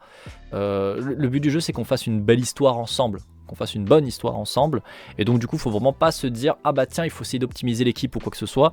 C'est pas spécialement ni nécessaire ni forcément pertinent, quoi. Très bien.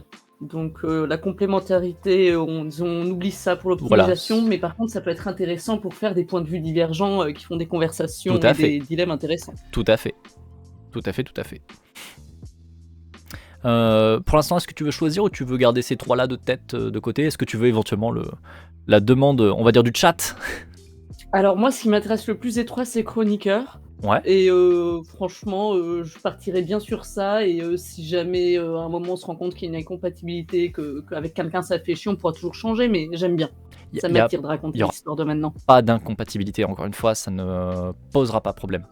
Il n'y a ça. pas de moyen que ça pose problème au niveau de motivation, pour le coup. Très bien. Donc tu peux partir directement sur chroniqueur sans problème. Allez, je le note sur la fiche.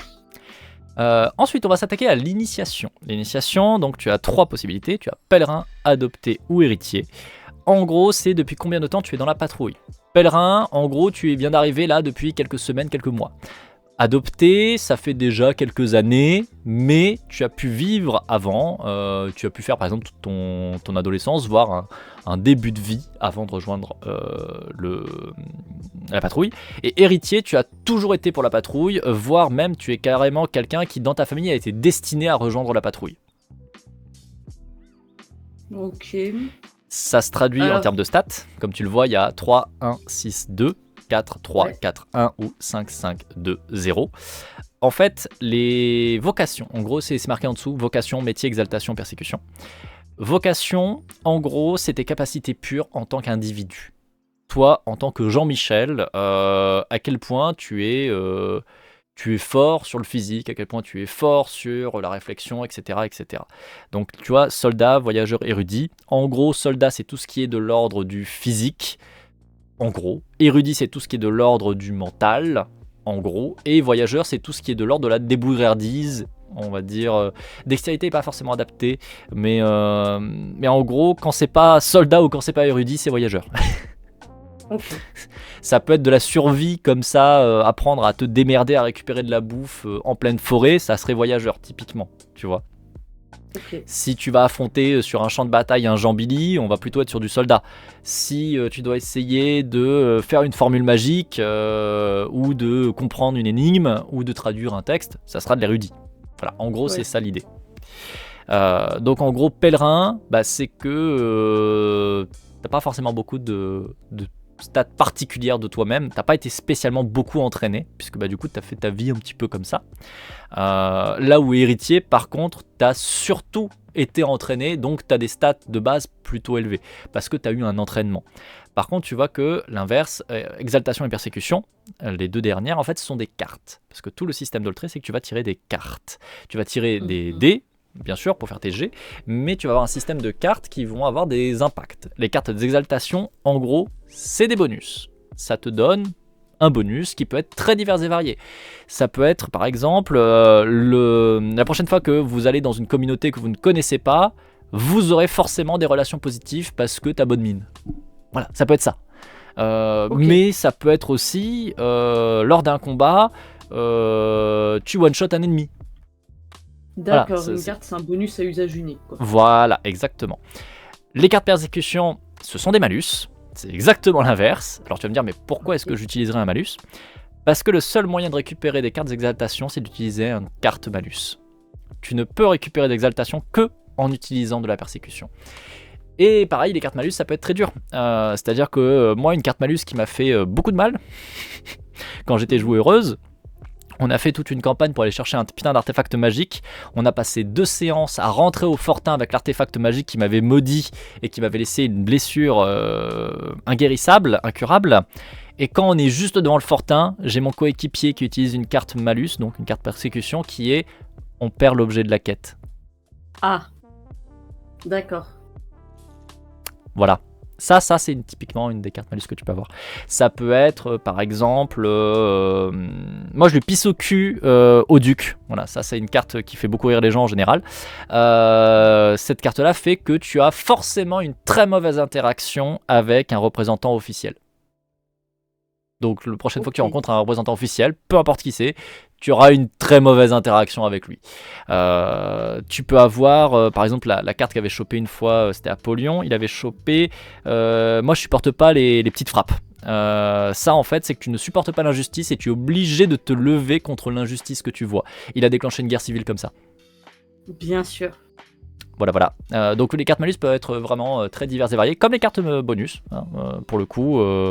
Et donc la différence, en fait, c'est que pèlerin, comme en gros, tu as fait ta vie, comme tu as fait ton petit chemin par-ci et par-là, tu as justement plus d'exaltation et plus de persécution que si tu es héritier, où tu as pas beaucoup du tout d'exaltation et du coup pas beaucoup de persécution. L'idée étant en gros que quand tu fais un peu ta vie, t'as un peu ces cartes bonus, c'est un peu censé représenter les aléas de la vie. T'es un peu censé pouvoir te dépatouiller un peu comme ça parce que t'as eu du contact, parce que ceci, parce que cela. Là où du côté héritier, t'as pas trop eu le temps de développer justement des interactions avec les gens, tu sais pas trop, on va dire, vivre dans la vraie vie du vrai monde véritable. Par contre, t'es super entraîné. Ok. Voilà, c'est en gros ça l'axe. Et adopté, en gros, c'est au milieu. C'est un peu équilibré. Mais RP parlant, voilà, la différence, c'est... Ouais. J'hésite entre un extrême ou un autre. Moi, personnellement, mais c'est mon ressenti personnel, je trouve que quand on joue avec Oltré, le but du jeu c'est d'être dans la patrouille, j'ai toujours tendance à trouver que Héritier est plutôt cohérent. Sachant qu'en plus de ça, tout ce qui est carte persécution, exaltation, du coup tu vas pouvoir en tirer et en récupérer. Dès que tu tires en fait une carte persécution, donc tu vas pouvoir tirer 2 cartes exaltation et une carte persécution. Donc en fait tu as toujours une carte persécution qui va rester en main. Et globalement les cartes exaltation, en fait tu vas en garder une et tu vas en filer une à quelqu'un de ton équipe. Donc je me dis, vaut mieux partir avec héritier, parce qu'en fait les cartes bonus, malus comme ça, tu vas les choper. Et comme c'est des bonus temporaires, mais après ça c'est d'un point de vue méta, etc. Et voilà, donc après ça c'est mon avis personnel, mais moi j'ai tendance à jouer... Je vais t'écouter. Moi j'avoue que héritier c'est globalement quelque chose que je trouve assez cohérent, assez logique, plutôt efficace en général. Parce que du coup t'as de meilleures stats, donc de manière générale tu es plus compétente. Ça me va bien. Comme je t'ai dit, j'hésitais entre un extrême ou un autre parce que je me dis, dans les deux cas, il y a une histoire qui m'intéresse. On va prendre l'héritier, je suis ton conseil. Donc du coup, héritier, tu es un personnage qui a toujours été, ou en tout cas depuis très très très très longtemps, a grandi avec la patrouille. Pour toi, tu vis patrouille, tu penses patrouille, tu manges patrouille, tu fais caca patrouille, voilà. La patrouille, c'est tout pour toi. Du coup, tu vas passer aux vocations. Donc vocation, comme je te disais tout à l'heure, en gros, soldat, c'est le physique, érudit, c'est le mental, voyageur, c'est tout le reste. Tu as donc 5 points à répartir, mais tu n'as pas le droit de dépasser 3 points dans une vocation. Ils font déjà 3 points d'érudition, ça c'est sûr. Ok. Et du coup, il t'en reste 2. Moi, je pense que ça va être 2 voyageurs. Ouais. Allez. C'est toi qui sens. Encore une fois, de toute façon, moi je vais pas vous imposer des trucs absurdes.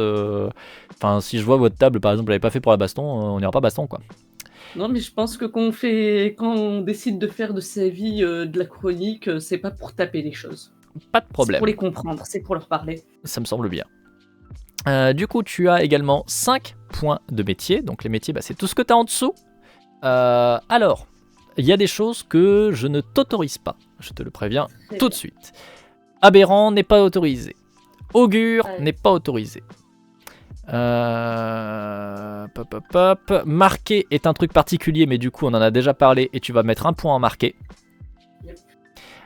Et donc du coup ça veut dire qu'il te reste 4 points à répartir partout où tu veux. Ok. Je t'autorise pas à monter plus haut pour marquer que 1. En soi, comme pour les vocations, tu peux monter jusqu'à 3 dans un métier, mais pas plus. Bon, déjà, Bard, c'est sûr qu'il y aura du Bard quelque part. Parfait. C'est toujours bien, ça. Parfait. Je suis en train de regarder vite fait le reste. Hein. Vas-y. Je vais en profiter pour récupérer le livre. Hop. Citadin, ça peut être intéressant. Oh, il y a des poils de chat partout. Qu'est-ce que c'est l'exorcisme? Ah, ça porte bien son nom. Tu vois un inquisiteur? Oui. Bon voilà, tu vois l'exorcisme. Ok, ouais, non, alors, je pense que c'est pas mon genre. Ça peut être très rigolo, genre tu es mort-vivante et tu vas du coup exorciser des morts vivants. Mais inquisiteur, c'est un côté très... Ah oui. Genre c'est vénère, tu vois, moi, c'est exorciser des morts vivants, ça aurait été... Ouais, si c'est ce qu'ils veulent, ça aurait pas été contre leur gré. Je comprends. Mais oui, non, t'es plutôt... Hop, que je te retrouve ça. On est d'accord qu'il y a le métier patrouilleur, genre tu peux être un patrouilleur. Ouais, en gros c'est que tu appartiens à la patrouille dans tous les cas. Patrouilleur c'est qu'en gros tu t'es spécialisé dans le fait de balader, etc. Parce que dans la patrouille en fait c'est très large. Il y a plein de gens au sein de la patrouille qui font plein de choses diverses et variées. Patrouilleur c'est vraiment que t'es le patrouilleur qui est sur les routes en train de balader et d'essayer d'aider à la connexion entre les différentes villes, etc. Ok, ce qui peut m'intéresser. Ce qui peut t'intéresser. Je ne m'attends jamais à l'Inquisition espagnole, mais personne ne s'attend jamais à l'Inquisition espagnole.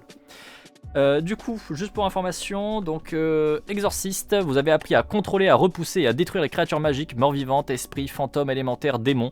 Vous choisissez un exorcisme par an dans le métier. Pour accomplir un exorcisme correctement, vous devez y consacrer un des 8 tours et dépenser 3 points de mana. Les effets d'un exorcisme durent toujours jusqu'à la prochaine aube ou au prochain crépuscule. Ok. Donc il y a quand même bien l'idée que tu repousser, détruire. Ouais, je vais pas prendre ça. C'est bien ce qui me semblait que c'était assez vénère. Comme je t'ai dit, tu as mis marqué un point. Parce que du coup, tu as une marque qui est la marque des morts vivants. Hop, et je vais te demander de choisir quelque chose. Que je te trouve ça.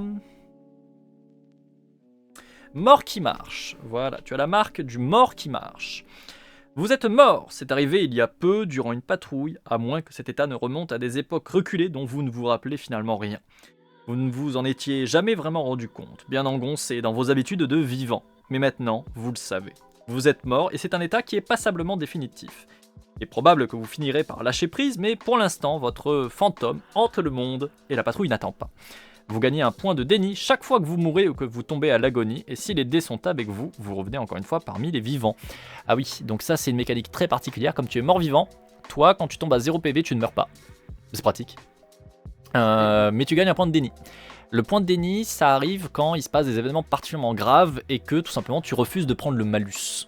Si tu refuses de prendre le malus sur les stats, etc., parce que tu es en train de vivre un truc horrible, un truc compliqué, tu peux prendre un point de déni. Ton personnage dit non, TKT, ça passe. Et en fait, la mécanique du mort-vivant, c'est exactement ça, c'est que tu as dit non, TKT, je suis pas mort. Ok. Mais pourtant, si t'es mort. Le problème du déni, c'est que ça marche très bien tant que tu craques pas. À chaque fois que tu prends un point de déni, tu vas lancer ton dé.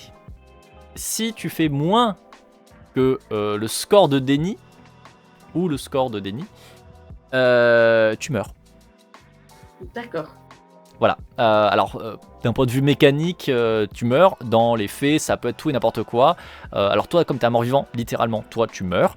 Mais quand t'es quelqu'un qui est tout à fait vivant et qui a des points de déni, c'est qu'en fait, ton esprit craque. Tu n'es plus en état d'aller faire la patrouille, etc. Tu tombes dans une dépression sévère, tu tombes sur de la démence, tu tombes sur tout et n'importe quoi, ce que tu veux, mais ce qui fait qu'en gros, ton personnage a craqué et ne supporte plus, ne peut plus être patrouilleur. Ok. Mais toi, dans le cas du mort-vivant, bah, c'est que littéralement, il y a un moment donné où tu peux plus refuser que bah non, t'es mort en fait. T'es quand même grave mort. Et du coup, tu meurs. Plusieurs fois même. Ouais, plusieurs fois du coup. Et donc, à chaque fois que tu vas mourir, toi, bah en fait, tu meurs pas, tu gagnes un point de déni. Mais donc, du coup, bah, il faut pas trop. Voilà, tu mets les trucs sous le tapis. Ouais, c'est exactement ça. Tu mets complètement sous le tapis. Donc, comme tu as un point en tant que mort qui marche, tu peux choisir une compétence en particulier. Alors, accompagnement, vous ajoutez 2 fois votre rang de dégâts contre tous les morts vivants. Tu tapes plus fort si c'est mort et vivant. Ok. Hanter les rêves, vous pouvez atteindre les rêves d'une personne, lui laisser un message dont elle se souviendra à son réveil. Si vous la connaissez, vous pouvez l'atteindre jusqu'à rang hexagone de distance. Dans le cas contraire, il faut que vous puissiez la voir tandis qu'elle sommeille. Ok. Immatérialité, vous devenez immatériel pendant une scène. À chaque fois qu'une arme physique vous touche, vous lancez un D8. Si le résultat est égal ou inférieur à votre rang de métier, l'attaque passe au travers. Mais vous ne pouvez pas non plus toucher le monde matériel lors de votre prochaine action. Par contre, vous combattez normalement contre les autres créatures immatérielles. Maîtrise des lieux. Vous vous liez à un endroit que les humains ou les fées ont habité. D'ailleurs, je précise ici, ils disent fées. Fées, c'est tout ce qui n'est pas humain. Donc les nains sont des fées, les elfes sont des fées, les pixies sont des fées, les pégases sont des fées, etc. etc. Ok. Voilà. Donc vous vous liez à un endroit que les humains ou les fées ont habité. Pendant une scène, vous avez accès à l'un des pouvoirs suivants sur place. Vous pouvez déplacer des objets par télékinésie jusqu'à 10 kg par rang. Vous pouvez modifier la température locale en plus ou moins de 5 degrés par rang. Vous pouvez créer des illusions mineures, olfactives, auditives, visuelles, jusqu'à rang illusion en même temps. En dépensant les points de mana, vous pouvez cumuler différents effets. Ok. Ralentir le temps. Vous ralentissez le temps suffisamment pour que l'un de vos compagnons puisse accomplir une action longue, désamorcer un piège, traverser une large clairière, se mettre à l'abri dans le temps d'une action normale. Vous pouvez dépenser un point de mana supplémentaire par allié à qui vous voulez étendre l'avantage. Toucher mortel, vous infligez automatiquement 1d8 plus rang dégâts à une cible au corps à corps. Celle-ci doit faire un jet de volonté ou alors elle est affaiblie pendant un tour. C'est vénère. Voler le souffle, vous infligez automatiquement 1d8 plus rang dégâts à une cible au corps à corps. Vous regagnez un nombre de points de vie égal à la moitié des dégâts que vous portez. Voyage instantané. Vous vous déplacez si vite que l'œil a l'impression que vous vous êtes téléporté de quelques pas. En réalité, il faut que vous ayez un chemin ouvert à emprunter. Néanmoins, pour tout le monde, le mouvement semble instantané. Voilà. Tu dois en choisir un parmi elles. Tout est tellement intéressant. Ouais, hein. Je crois que les deux qui me séduisent le plus, c'est soit le fait de pouvoir hanter les rêves, soit le voyage instantané. Ah mais c'est toi qui choisis, t'as le droit de 1. Allez, voyage instantané, c'est trop délirant. Je prends. Alors pense à le noter sur ta fiche perso. Normalement quand tu descends dans la fiche perso, tu as grimoire. Ah, il va falloir que je ouvre cette page-là. J'avais couvert que la première page. Là. Oui, c'est sur la deuxième page, pardon. Et du coup, tu peux mettre voyage instantané. Hop, grimoire, voyage instantané, je note ça. Et donc du coup, on repart sur les points. Donc après, tu m'as dit que tu avais mis un peu en barde. Ouais, alors, faut que je décide ça. Okay. Mais ouais, c'est sûr que je veux du barde. Très bien. La question, c'est est-ce que j'en mets un ou deux. Alors ça, c'est toi qui as toute l'attitude. Là, de toute façon, il te reste 4 points, parce que voilà, il y a 1 point en marque, et après, c'est toi qui mets comme tu le sens. Des trucs qui te plaisent un peu plus que d'autres? Alors, je relis. Bon, bah, forcément, ça m'attire beaucoup. Citadin, c'est par défaut, ça m'attire parce que je me dis que quelqu'un qui parle, ben, c'est quelqu'un qui a des relations au bout d'un moment. Ouais. Citadin, si jamais tu veux que je te donne un peu plus la description, j'ai les rôles Ouais. sous la main. Je veux bien. Évidemment, je l'ai fermé juste avant alors que j'étais dessus parce que je suis un peu bête. N'est-ce pas drôle, sinon. Ici, ça. Citadin, vous êtes natif d'une grande cité et vous en connaissez la plupart des arcanes. Vous recevez une relation supplémentaire par rang dans le métier. Vous pouvez ajouter votre rang à tous les jets pour vous orienter, pour effectuer une filature, trouver des passages plus rapides, etc. Vous pouvez modifier la valeur d'une carte patrouille de la même manière que les rôdeurs, mais uniquement en milieu urbain. Ok, ça a l'air vachement intéressant. C'est pas mal. Alors, façonnier, ça a l'air intéressant, je sais pas ce que c'est, Artisan. mais créer ou modifier une prouesse narrative, ça a l'air cool. Alors attends, non, façonnier. Parce que normalement, façonnier, c'est que tu crées. Ouais, t'es artisan. Voilà, alors je te lis le truc. Vous êtes habile de vos mains et maîtrisez les gestes de plusieurs artisanats tout en sachant improviser avec les matériaux qui vous tombent sous la main. Vous pouvez créer ou modifier une prouesse narrative en dépensant des points de ressources utiles. Cette prouesse ne peut concerner que le matériel et l'équipement, qu'il s'agisse de sa préparation ou de son utilisation par des voies détournées. Chaque point de ressources investi abaisse le niveau d'une prouesse d'un rang, même si à l'origine vous n'aviez pas obtenu de prouesse sur le dé. Oh, c'est fort ça! Le nombre maximum de points de ressources que vous pouvez mobiliser est égal à la moitié de vos rangs dans le métier. Par ailleurs, ajoutez votre rang à tous les jets de réparation et de bricolage. Ok. En gros, les prouesses, c'est tout simplement le système de réussite critique. En gros. Ok. Quand tu lances des dés, en fait, tu vas lancer 3 dés. Tu as 3 dés 8, tu as le dé de maîtrise, le dé de prouesse, le dé d'exaltation. Si tu as, en gros, une réussite par ton jet, mais que tes dés sont très bas, tu vas pouvoir déclencher une réussite critique. Tu vas pouvoir déclencher une prouesse. Et donc, tout l'intérêt, c'est de faire, en fait, le plus bas score, tout en réussissant, du coup, à faire passer le jet.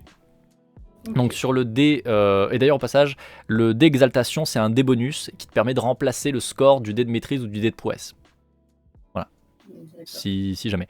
Donc dans l'idée, tu vas pouvoir dépenser, si tu fais 1 sur le dé de prouesse, c'est une réussite exceptionnelle, si encore une fois tu as réussi ton jet.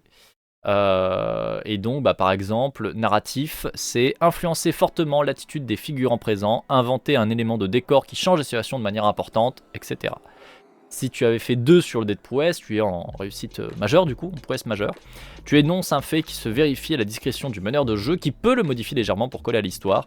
Tu peux jouer une carte exaltation au nom d'un allié, c'est à dire qu'une de tes cartes bonus finalement tu peux faire en sorte que l'effet soit sur un allié et pas sur toi. Ok.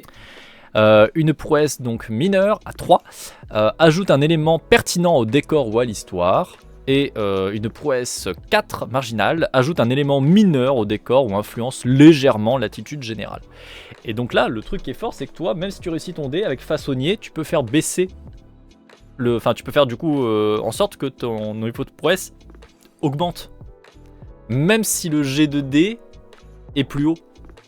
Admettons sur ton G prouesse tu fais 5, t'as pas de prouesse, toi avec façonnier tu peux dire si il y a une prouesse niveau 4. Ok. Et ça c'est fort. Extrêmement intéressant. Ça peut être très fort, ça peut être très très fort. Mais je crois que l'artisanat c'est pas comme ça que je vois mon perso, c'est intéressant mais je crois pas que c'est ce que je vais mettre. Pas de soucis. Non mais je pense 2 bardes, 2 citadins, on arrive à 5. Hein. Les deux sont ceux qui me plaisent le plus. Ouais. Bah allez. Citadin, ça risque d'orienter un petit peu parce que ça pousse à rester en ville, donc j'espère que ça va pas être chiant pour tout le monde. Non, parce qu'en soi, rien ne t'empêche toi de quand même balader avec le reste du groupe. Vous avez des compétences qui vont se compléter. Et après, il faut pas oublier que là, je vous ai dit, c'est une grosse ville. Vous êtes sur plusieurs milliers de personnes. facilement. Et en fait, quand on va discuter pour la première séance, si ça se trouve, vous me direz même peut-être plus que ça. Si ça se trouve, vous êtes peut-être 20 000 pélos dans la ville. Ok. Ah ouais, non, je suis assez bien dans l'idée de... Je connais des trucs et je parle à des gens. Voilà. Ok. Donc tu mets 2 et 2, c'est ça? Ouais. Ok, très bien. Ceci étant fait, on va passer au tirage des cartes. Dans la joie et la bonne humeur. Donc, tu as 2 cartes exaltation et tu as 0 carte persécution. Donc, les cartes exaltation. Hop, ici, on lance un dé. Et tu as fait la 6. Et je suis trop revenu en arrière. Voilà, tu peux noter que tu as la carte donc numéro 6 d'exaltation. La patrouille. Si tu rajoutes un rivet ici et que tu resserres la sangle là, tu seras plus à l'aise. Donc la patrouille, en haut, ça veut dire que n'importe qui appartient à la patrouille peut l'utiliser. Donc tu peux l'utiliser. Jouez cette carte quand vous pouvez consacrer un peu de temps à votre armure. Elle gagne 1 point de classe d'armure quand c'est vous qui la portez. Vous ne pouvez jouer cette carte qu'une seule fois par armure. Ok, ça a l'air hyper stylé. C'est plutôt pratique. Deuxième carte exaltation. La numéro 7, tu ne seras pas allé très loin. Qui est une carte patrouille également, donc tu peux l'utiliser pareil sans restriction. Oltré. Tu as la carte Oltré, c'est beau ça. Jouez cette carte quand vous vous mettez en route le matin. Vous-même et tous vos compagnons gagnez une carte d'exaltation. Mais c'est si bien. Très bien. C'est pété. Oui, mais je pense que c'est parfait. Ah ouais, non, mais c'est un bon start. La mécanique est donc que, comme tu l'as vu sur les cartes, tu as des traits en haut qui a marqué. Donc là, la patrouille, donc toi, ça t'arrange, c'est très bien. Tu appartiens à la patrouille, donc tu peux utiliser les cartes. Mais ça peut être aussi par rapport aux motivations. Et si tu tombes sur une carte dont tu n'as pas la motivation, tu peux pas utiliser l'effet. Par contre, tu peux l'utiliser comme une sorte de point de destin. Avec ce qui a marqué en bas. Avec une carte, si tu dépenses une carte d'exaltation comme ça, tu peux relancer un jet que tu as raté, y compris le dé d'exaltation s'il était présent. Tu peux également, pour une carte, prendre un second souffle après être tombé à 0 point de vie et tu peux récupérer autant de dés de vie fois voyageur, point de vie. Donc admettons, tu as 2 dés de vie. Voilà, t'es niveau 2, hein. Concrètement les dés de vie c'est ton niveau. Admettons tu as 2 dés de vie, tu as 2 en voyageur je crois tu m'as dit. Et bah tout simplement tu vas lancer 2 x 2, donc 4. Tu vas revenir avec 4 PV alors que t'étais à 0. Donc tu peux continuer le combat un petit peu, ce qui est vachement bien. Pour 2 cartes exaltation dépensées, tu peux effectuer une action supplémentaire à ton tour. Pour toujours 2 cartes exaltation dépensées, tu peux annuler une attaque adverse. Et enfin, pour 2 cartes de dépensées, tu peux réussir automatiquement un jet de sauvegarde. Les jets de sauvegarde, c'est quand il y a un événement qui se passe et que vous devez y résister. Admettons, vous mangez un nuage de poison, pas de bol. Je vais vous faire un jet de sauvegarde pour savoir si vous avez la constitution pour résister aux effets du gaz de poison. Voilà, tout simplement. Et donc là, tu peux réussir automatiquement le jet de sauvegarde. Donc ton perso dit, non, moi je m'en fous du poison. Voilà, très bien. Tu n'as pas de carte de persécution, si je dis pas de bêtises. Hop, je reviens. Non, là c'est ça. Parfait. Actuellement, tu as un dé de vie, tu as 8 PV. Plus soldat, donc tu as 8 PV, en l'occurrence. Donc tu n'as qu'un seul dé de vie. Tu as également 2 points par dé de vie, donc tu as 2 points de mana, plus érudit, donc tu as 3 en érudit, si je dis pas de bêtises. Ouais. Donc tu as 5 points de mana. Alors de toute façon, je sais pas si j'ai des trucs qui dépensent de la mana, ça j'ai pas trop compris. Pour l'instant non, mais en fait il faut partir du principe que c'est un système de jeu dans lequel tu peux tout faire. Tu n'as pas de classe spécifique. Donc en fait, ça peut être utilisé à plein de moments, de plein de manières différentes. Je t'avoue que sur la table actuellement en cours, il y a relativement peu de points de mana qui ont été dépensés. Bon après, la plupart des personnages ne sont pas spécialement des mages. C'est vrai que mage, en fait, ça c'est mon ressenti personnel. J'ai l'impression que c'est pas intéressant en début de game. En fait, si tu fais une campagne, c'est intéressant quand t'es niveau 3-4, parce que tu commences à avoir emmagasiné un petit peu de mana. Parce que concrètement, le moindre sort que tu vas utiliser va te coûter, grosso merdo, 3 points de mana. Donc en fait, là tu vois, t'as mis 3 points en érudit. Ça veut dire que niveau 1, t'as 5 points de mana. En gros, tu fais un sort et t'es fini. T'as des sorts qui coûtent 2 points, donc allez, tu fais 2 sorts et t'es fini. Je trouve que c'est pas exceptionnel, quoi. Quand t'es mage, tu peux lancer 2 sorts par combat et puis c'est tout. Bon, c'est un peu light, on va pas se mentir. Donc c'est vrai que... C'est extraordinaire. Ouais. Enfin, c'est quand même pas... C'est quand même léger. C'est quand même grave léger. D'ailleurs, et ça coûterait pas de la mana par hasard, le voyage instantané que j'ai pris? J'ai pas trop vu c'est à quelles conditions que je peux l'utiliser. Je te dis ça dans un instant. Il n'y a pas marqué de coup de mana, donc a priori non. Est-ce que ça veut dire que je peux le faire n'importe quand, n'importe comment? Bah s'il n'y a pas de restriction, oui. Parce que quand il y a une restriction, ils les disent. Incroyable. Ok, c'est merveilleux.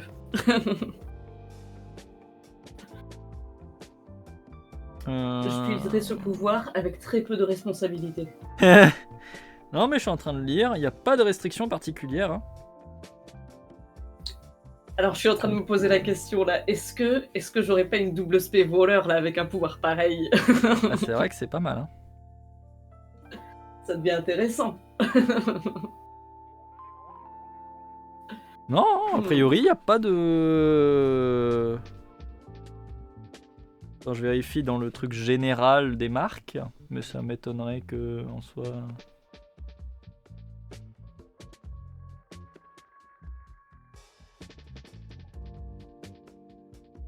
Si besoin, activer un pouvoir coûte 2 points de mana. Ah. Donc en fait, c'est qu'il y a un coût de base de 2 points de mana pour les compétences. D'ailleurs, c'est moins que les sorts, du coup. Intéressant. Donc non, t'as 2 points de mana à dépenser. C'est juste que, en fait, quand t'as un effet supplémentaire de mana, ils te le disent. Parce que par exemple, typiquement, dans un des sorts qu'il y avait au-dessus, tu pouvais dépenser un point de mana supplémentaire par allié à qui vous voulez étendre davantage, etc. Donc là, en fait, tu vas dépenser 3 points de mana si du coup tu veux faire un effet étendu, etc. Donc t'as 2 points de base. Ok. Ça reste trop bien. Ça reste quand même très fort, hein, pour le coup. Pas dégueu. Pas dégueu. Bon, du coup, je me pose la question, est-ce que je passe en citadin 1, roller 1 ou pas? Ça se fait. Ah bah si ça me tente, c'est qu'il faut le faire. Allez, ça me tente, je le fais. D'ailleurs, je t'ai pas lu Bard. Oui, c'est vrai, j'ai laissé par défaut que je voulais, mais je veux bien en savoir plus. Mais j'aime toujours un truc qui s'appelle Bard.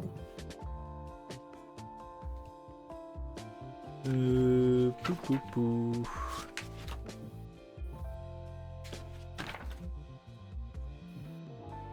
Il est pas dans celui-là. Merde, il est dans l'autre bouquin.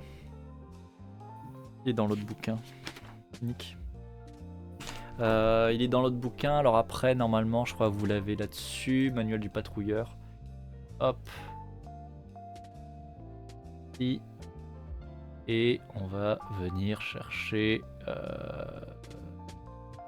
Alors là, il va y avoir normalement le barde. Vous pouvez ajouter votre rang de barde à tous les jets pour obtenir des informations sur n'importe quel sujet, qu'il s'agisse de légende ou d'actualité. Par ailleurs, une fois par scène, grâce à une petite chanson appropriée ou une citation ancienne pleine de bons conseils, vous pouvez donner votre rang de barde en bonus à un jet d'un autre personnage, en combat ou non. Enfin, ce métier vous permet de chanter, de danser, de jouer de la musique, de raconter des histoires, de jouer de la comédie, etc. Ok, c'est trop bien. Je gagne le point, c'est merveilleux. C'est parfait. C'est le point où il fallait. Ah ouais, non, mais je sais que les bardes, j'aime trop ça. Donc on est d'accord que tu es le personnage qui va avoir des enfants avec 36 000 espèces différentes? Ah, absolument pas. Normalement, c'est canonique dans les parties de jeux de rôle. Le barde, c'est celui qui couche avec tout le monde. Hein. Alors moi, généralement, je suis le barde asexuel. Ah, c'est pas commun. Ouais, mais... C'est mon archétype que j'aime. Du coup, ça on a fait. Classe d'armure. En fait, on va descendre du coup en dessous de tes métiers. Tu as Arnois, c'est ton équipement. On va d'abord faire ça, parce que du coup, en fonction de ce que tu auras, ça va modifier un tout petit peu là-haut. Tu as par défaut une lance. Ok. Alors tu vas voir, tu es une armurerie vivante, hein, je te préviens tout de suite. Tu as une épée ou une épée longue? C'est quoi la différence concrètement à part là? bah, si t'as l'épée, tu peux avoir un bouclier. Si t'as l'épée longue, tu peux pas avoir de bouclier, donc t'as moins d'armure. Par contre, tu as plus 2 de dégâts. Enfin, c'est en gros, est-ce que tu frappes plus fort ou est-ce que tu te défends? Moi, je pense que je suis plutôt du genre à me défendre. Donc épée et bouclier, donc tu peux déjà mettre épée et en bas à droite, tu as bouclier en dessous de l'armure. Dague, tu peux la mettre aussi. Ok. Tu as au choix épée, masse, marteau à une main ou à 2 mains. On va être à une main parce que pour le bouclier, c'est pas très pratique. Tout à fait, parfait. Donc tu me choisiras hache, masse ou marteau, peu importe ce qui te va. Sinon, l'épée, ça peut être une rapière, au fait. Oh oui, rien ne l'empêche. Ok, le style, c'est bien. Pas de problème. Tu choisis entre l'arc court ou l'arc long ou la javeline. Alors, pas une javeline. Allez, l'arc court. Ok, et tu peux rajouter une fronde. Ok. Et après, la dernière chose qu'on doit choisir, c'est ton type d'armure. Vêtements lourds, cuirasse, broigne, cotelle, lorique. Alors, je t'autorise pas à avoir une lorique ni une cotelle, difficilement une broigne vu ton RP. Je t'autorise soit vêtements lourds, soit cuirasse. Vêtements lourds, en gros, c'est tenue de cuir. Et cuirasse, par contre, on commence sur la côte de maille. Bah, tout dépend en fait du genre d'aventure qu'on va vivre. C'est-à-dire que si je pense qu'on va dans un endroit très dangereux, avec plaisir une cuirasse, mais si on est plutôt en mode nous on est des. Ça, je peux pas te on dire. se balade en civil, les vêtements lourds, je préférerais. Tout à fait, mais là, je peux pas te dire. Tu as une équipe, tu as un équipement de base qui t'a été fourni. Tu peux juste te dire tu en choisis un des deux, mais malheureusement, je peux pas te dire plus sur qu'est-ce que ça implique. Derrière, au niveau de l'aventure. Est-ce qu'il y a une grosse différence, par exemple, à malus ou quoi? Hop. Les motivations, les vocations, les métiers. Armes, armure. On vient chercher. La cuirasse est une armure de cuir. Ah non, la cuirasse est une armure de cuir constituée d'un plastron et d'une dossière, parfois de spalière et de cuissarde. Elle donne un bonus de classe d'armure de plus 2. Est-ce que du coup tu as un intérêt à ne pas avoir une cuirasse?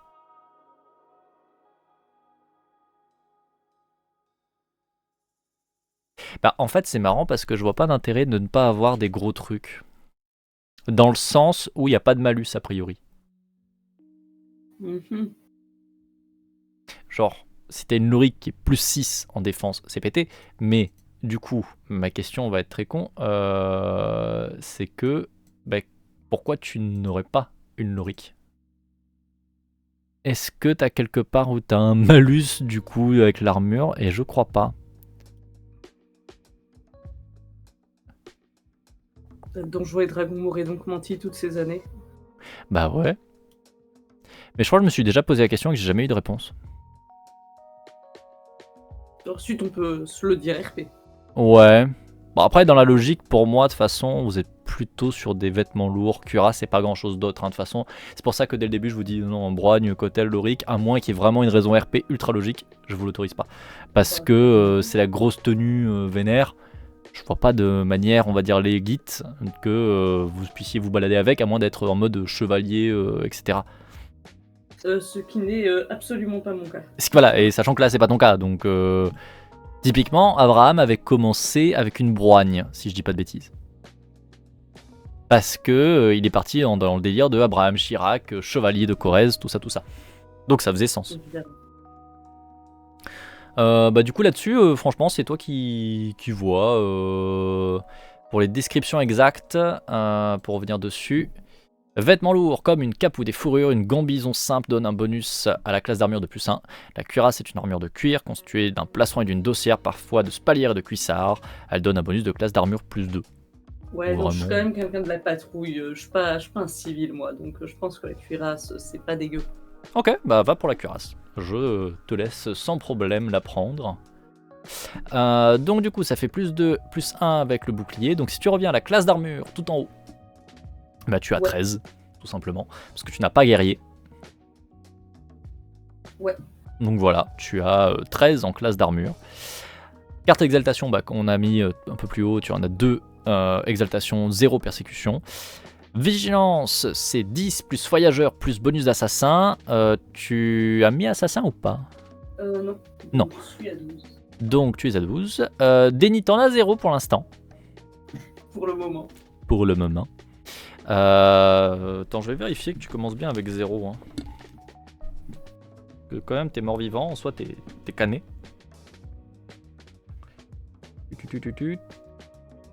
Non, ouais, ils disent pas que tu commences en ayant un point de déni, donc c'est bon, t'es à 0. Ouais, la première fois, ça compte pas. Première fois, ça compte pas. Bon, couleur des dés, on s'en fout, parce que du coup, c'est moi qui lance les dés pour vous dans le navigateur, donc voilà. Et initiative, c'est soldat plus patrouilleur, donc tu as 0. Oui. Bien. Tu n'as pas d'initiative. Pas du genre à prendre les devants. Il nous reste une dernière chose, les langues. Les langues, c'est simple, tu as le citadin plus ta langue natale, plus une langue par rang de voyageur. Ça, c'est vocal, tu ne sais pas forcément les écrire. Tu as autant de langues écrites que tu as de rangs d'érudits, y compris pour la langue citadine et la langue natale. Donc là, pour l'instant, j'ai citadin, langue natale, plus une autre langue écrite. Voilà. T'as 2 rangs voyageurs. Oui, mais ça c'est en oral du coup. Je suppose. Oui, mais forcément les langues écrites, tu ne peux avoir que parmi les langues que tu as déjà, ce qui fait sens. D'ailleurs, tu as plus d'érudits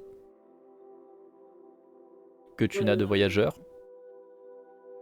Ouais, mais vu que de toute façon il y a 6 Ah oui, oui. Natale. Une langue écrite par rang d'érudits, y compris citadin et langue natale. Oui, donc oui, non, tout est bien, c'est bon.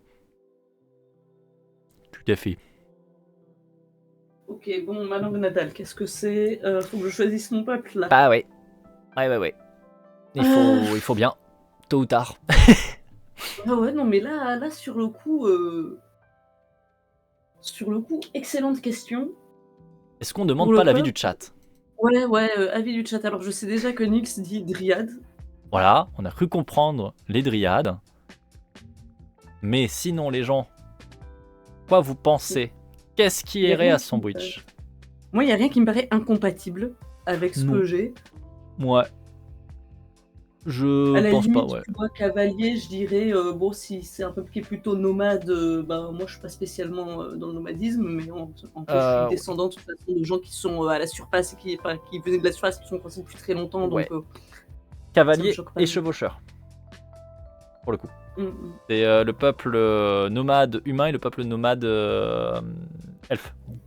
C'est quoi la question? On cherche quel est le peuple de notre camarade Sandwich. Ouais. Pour le coup. Qu'est-ce que va être son espèce? Voilà. Quel est son patrimoine génétique? Quoi qu'elle est. Quoi que suis-je? À part un sandwich. Et un sombrero. Un sombrero sandwich? Oh, c'est particulier quand même. Exactement. C'est particulier. Ah non, mais il y a tout un lore. Ah oui, non mais... Allez, chaud. Est-ce que des gens ont des idées ou pas du tout? À part pour réagir sur le sombrero. Bon, il va falloir trouver. Hein. Es-tu un sombre héros? Évidemment. C'est pour ça que tu es un mort-vivant. C'est parce que tu es le sombre héros. Exactement. Toujours.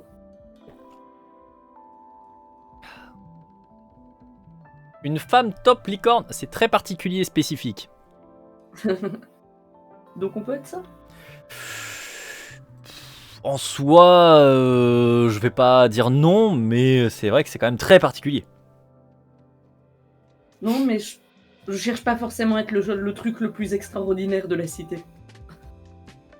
Bah, si tu veux vraiment être le truc pas extraordinaire, tu peux être un citadin. Citadin, c'est... C'est l'humain basique, c'est le... melting pot. Ouais. Je pense que c'est très bien un melting pot. Mais du coup, ma langue natale, c'est le citadin. Ah, ça veut dire que je perds la possibilité de connaître une langue, et ça j'aime moins. Moi je suis genre très polyglotte, je pense. Genre non, je veux une langue natale de plus parce que si je parle pas plein de langues, à quoi ça sert d'être hyper dans le blabla? On me demande qu'est-ce qui est disponible. Alors ce qui est disponible, c'est donc les citadins, l'espèce melting pot, globalement l'espèce humaine, mais mélange de toutes les espèces. Les impériaux, donc des humains un peu plus grands, ceux qui ont fait l'empire à la surface. Les cavaliers qui sont globalement des Mongols, tout ce qui est les peuples plutôt asiatiques de ce qui est la Mongolie, quoi, nomades, etc. Les Nordiques, plutôt un espèce de viking, mais très dans le stéréotype viking. Vous avez ensuite les Cid, qui sont des elfes plutôt type elfes noirs, qui font des trucs pas très propres, ceux qui sont tellement civilisés qu'ils ont des comportements de type très craignos, quoi. Disons que selon eux, il y a des vies qui ont plus de valeur que d'autres, quoi. Voilà. J'aime pas beaucoup les Cid. Et là, tu vas me choisir un Cid et je vais être là en mode ah. Là, ça m'attire pas spécialement. Non, ça va, c'est bon. Tu es quelqu'un de bon goût. Tu as les chevaucheurs qui sont des elfes mais nomades, équivalents des cavaliers en fait. Sauf que eux, ils chevauchent des loups. Voilà, des loups géants. Oh, très très c'est extrêmement stylé. Tellement civilisées qu'elles sont très racistes. Ouais, on est sur ces bails-là. Ouais, tout à fait. Ensuite, on a les nains, les longues barbes. Tout à l'heure, on me disait, et je crois que oui, effectivement, c'est ça, les longues barbes, qui sont globalement des Amish, des nains Amish. Et enfin, vous avez les nains nés de cuir, qui sont des nains avec des peaux sur le visage pour essayer de se protéger des émanations toxiques, etc. Et après, vous avez un peu toutes les espèces féeriques auxquelles vous pouvez penser. La pixie, comme la dryade, comme je ne sais quoi d'autre. En soi, il n'y a pas spécialement de restrictions. Les peuples prévus, ce sont ceux que je vous ai dit, jusque les nains nés de cuir inclus. Après, en soi, je ne vais pas vous dire non à faire telle ou telle créature ou tel, on va dire, peuple, juste pour des raisons RP. Il peut y avoir des complications à certains moments. Admettons si Sandwich se dit tiens, j'ai envie de jouer une guenaude. Pourquoi pas. Si on tombe sur une cité éventuellement humaine, peut-être que tu vas être très très mal reçu. Ouais, parce qu'ils aiment pas trop les guenaudes, qui sont plutôt vus comme des espèces négatives. Mais voilà, après, en soi, il n'y a pas de restriction du tout. Dryade champignon avec une tête en forme de gros chapeau pour faire le chat mignon. C'est très précis. Ce sera le sombrero. Et bonjour Abraxas, j'espère que tu vas bien et que tu te portes bien. Qu'est-ce à dire que c'est une gonode? Une gonode, en gros, c'est censé être une créature des marais qui attire les vivants sous la surface pour les bouffer et les noyer. Parfois l'un avant l'autre, parfois l'autre après le premier. Bon, mais alors sinon, moi, le truc qui m'a séduit dans de l'eau, c'est qu'il y a des elfes qui chevauchent des loups. Peut-être que je vais sur le truc où j'ai distillé quand je l'ai entendu. Ah, écoute, encore une fois, il y a toute liberté. Vraiment toute liberté. Même si j'imagine que c'est plus trop ça les loups sous la surface. Il y aura quand même, encore une fois, des grottes tellement grandes avec des biomes différents que vous pouvez trouver de tout. Vous avez des biosphères qui existent, etc. Très bien, c'est le truc le plus stylé, donc ça. Ok. Du coup, c'est chevalier ou cavalier ceux-là? C'est chevaucheur. Chevaucheur, allez, chevaucheur. Et chevaucheur, la langue? L'elfique. Ok. Alors j'ai ça. Et du coup, j'ai. Donc tu as citadin, elfique et 2 langues de plus, c'est ça. Bon, je pense que je vais connaître l'impérial, ça me paraît être un bon truc à apprendre. Logiquement, c'est pas déconnant parce que l'impérial en fait c'est la langue administrative. Et alors comme je t'ai dit, vous ici dans les souterrains, techniquement l'empire, vous n'en avez jamais entendu parler, ça n'existe même pas. Sauf que vous êtes la petite patrouille qui est venue se paumer au fin fond du gouffre il y a 4000 ans. Et du coup, vous êtes un organisme de l'empire en fait. Donc forcément, vous avez des documents, vous avez des manuels, etc. qui sont en impériaux. Ça sera pas une langue très répandue, qu'on soit d'accord. Mais pour le logique que vous appartenez à la patrouille, c'est pas déconnant du tout. Bien au contraire. Du coup, je pense que logiquement, je vais savoir la lire. Hein. On me dit chevauchage d'araignées géantes comme les gobelins de Warhammer. Oh là là. Tu vas faire ça? Des loups, c'est plus stylé. Ah. Non, franchement, là, on me dit, il y a des gens qui chevauchent des loups, c'est genre, bon, bah, ça, c'est bien. Des loups dans des souterrains. Ouais, c'est stylé. C'est quand même stylé. Non, mais ça se tient, ça se tient. Donc, tu m'as dit, Impérial, tu le lirais en plus. Hein. Bah, j'hésite. C'est pas déconnant.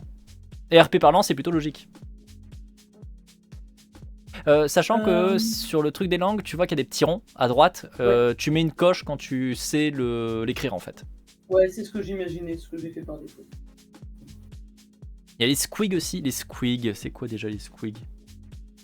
Ça me dit un truc un peu reptilien ou quoi, je crois, les squigs. Alors, moi, ça me fait penser à Squid, donc je pense à un calamar. Mais non! Et bonjour Solarus. Solarius, j'ai dit non. Solaris, j'espère que tu vas bien. On est en plein JDR, enfin, pleine construction de JDR. Des sortes de crapauds bouboules courent sur pattes. Ouais, il y avait un côté un peu reptile dans ma tête, effectivement. Ça faisait un écho un peu reptile. My name is Giovanni Giorgio. Ah bah oui, l'alerte. Call... Et elle va planter. Évidemment, elle a planté. Nique-toi l'alerte. Arrêtez de faire des alertes aujourd'hui. Je vais mettre dans le titre, je vais mettre ne mettez pas d'alerte. Elle plante toutes tellement, ça me saoule, bordel. Ah, ça me saoule. C'est infernal. C'est infernal. Non, mais essayez pas de déclencher des alertes, par contre, s'il vous plaît, vraiment. Non, y a pas de problème, Solaris. Tu peux pas savoir, toi, t'arrives. C'est pour ça que je dis, justement, il faudrait que je le mette dans le titre. Aujourd'hui, toutes les alertes ont planté ou quasiment, et en fait, je suis obligé de faire une manip pour faire disparaître l'alerte, sinon elle reste, en fait. Elle fixe, et elle reste, et elle me regarde. Et elle vous regarde aussi. Donc c'est très très chiant. Les API Twitch sont complètement pétés aujourd'hui. C'est vraiment relou. C'est vraiment relou. Ça arrive. Hein. Ouais, les audios passent. Pourquoi? Je ne sais pas. Mais effectivement, les alertes audio, qui sont que audio, passent. C'est dès qu'il y a un visuel, dès que c'est une vidéo, ça passe pas. Donc, super relou. Super relou. Mais bon, c'est comme ça. Bah, encore une fois, c'est que ça va planter. Je suis anarchiste et je voudrais foutre en l'air toute la société capitaliste. Ça. C'est surtout que si c'est pour que ça replante, sachant que là en fait on est en train de record pour YouTube avec notre camarade Sandwich pour faire son perso, j'aimerais autant éviter. Vous ferez vos conneries une fois qu'on aura coupé l'enregistrement d'ici, je pense, 20 minutes, une demi-heure. Du coup. Bon, alors la question que je me pose pour la dernière langue, est-ce que ce serait pas stylé la langue de ces nains là, de ces nez de cuir? En me disant ça c'est des gens, c'est des descendants de personnes qui sont allés essayer de bloquer des monstres de tellement loin, mais quelles histoires passionnantes ces gens ont à raconter. Carrément. Genre, ça, ces gens me racontent les histoires de leurs ancêtres et tout, passionnant, je pense que je vais me mettre... les pierreux du coup. Pierreux, ok.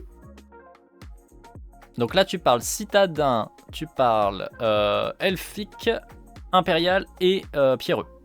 Voilà, et il n'y a que pierreux que je ne peux pas lire et écrire. Oui, Solaris, tout à fait. Et tu m'as dit, pardon, j'ai répondu en même temps, j'ai pas écouté. Et dans le lot, il n'y a que Pierreux que je ne peux pas lire et écrire. Toutes les autres, je peux. Ok, très bien, parfait. C'est très cool. C'est important. Et en vrai, je suis en train de réfléchir, mais je crois qu'on a fini. Bon, bah, va falloir que je trouve, mon nom. Voilà, il te reste le nom, parce que tout ça, on n'a pas. T'as pas de suivant. Non, on est bien. T'as juste à trouver effectivement un nom à ton personnage et c'est tout. Ouais, et puis éventuellement un genre, mais il y a fort moyen que ce soit du non-binaire. Aucun problème. Si tu veux des noms, on a normalement... Hop, toi je te jarte, toi je viens là. Et hop, j'étais dessus, il y a un instant je crois. Voilà, parfait. Tu es un elfe. Tout à fait. Elfique.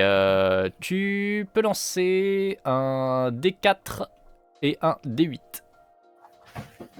Hop, évidemment j'ai toujours un D4 et un D8 sur moi. Ah mais bien sûr, toujours. En vrai, en pire, je peux le faire avec... non, mais j'ai réellement un D4 et un D8 sur moi, hein. Je suis en train de les sortir. Moi je sais que j'en ai. Le problème c'est qu'il faudrait que je me lève et j'ai la flemme. Alors j'ai fait un 3 sur le D4 et un 6 sur le D8. Donc 36. Et tu as le choix entre Ume ou Noni. Ou Ome Nuni. Éventuellement, tu peux prendre les deux. Ou Noni Ome. Bah écoute, je note dans un coin de ma tête. Si jamais j'ai pas mieux, j'irai sur ça. Mhm. Je vais regarder un peu les sonorités. J'allais dire, de toute façon, t'as le tableur qui est là pour les noms elfiques. Franchement, tu profites. Tu regardes, tu trouves celui qui te plaît bien. Il y en a plein. Nani! Non, pas Nani. Enfin, en soi, tu peux choisir Nani. Voir le genre de sonorité qu'il y a Ouais. pour faire un truc qui détonne pas trop avec la culture. Tout à fait, tout à fait. Bon, après, il y en a pas mal en vrai. Hein.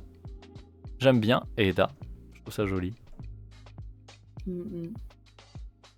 Ouais, puis de toute façon, là, je vois justement qu'ils ont masculin et féminin. Ouais. Moyen que je fasse un petit truc, un petit mix des trucs que je trouve si je veux faire du non-genré. Ben, complètement. C'est tout l'intérêt du truc. Il te donne des ressources et franchement, tu trouves le truc qui te plaît bien, qui te pote. Ozora aussi, c'est chouette. Ozora? Il y avait Ozora. Ah oui, 37. C'est vrai que c'est joli, j'aime bien aussi. Singal aussi, j'aime bien. Mais globalement, les elfes sont bons en sonorité. Bah ouais. Et après, t'as les noms norrois, littéralement. Il y a un des prénoms proposés pour les noms norrois, c'est Belle. Voilà. Simple, efficace. Et au début, j'ai cru que c'était marqué Gérard, mais non, c'est Génard. Ça aurait pas rendu pareil quand même, hein. Ouais, Gérard, c'est pas bien. Non, c'est pas que c'est pas bien, mais ça aurait pas rendu pareil.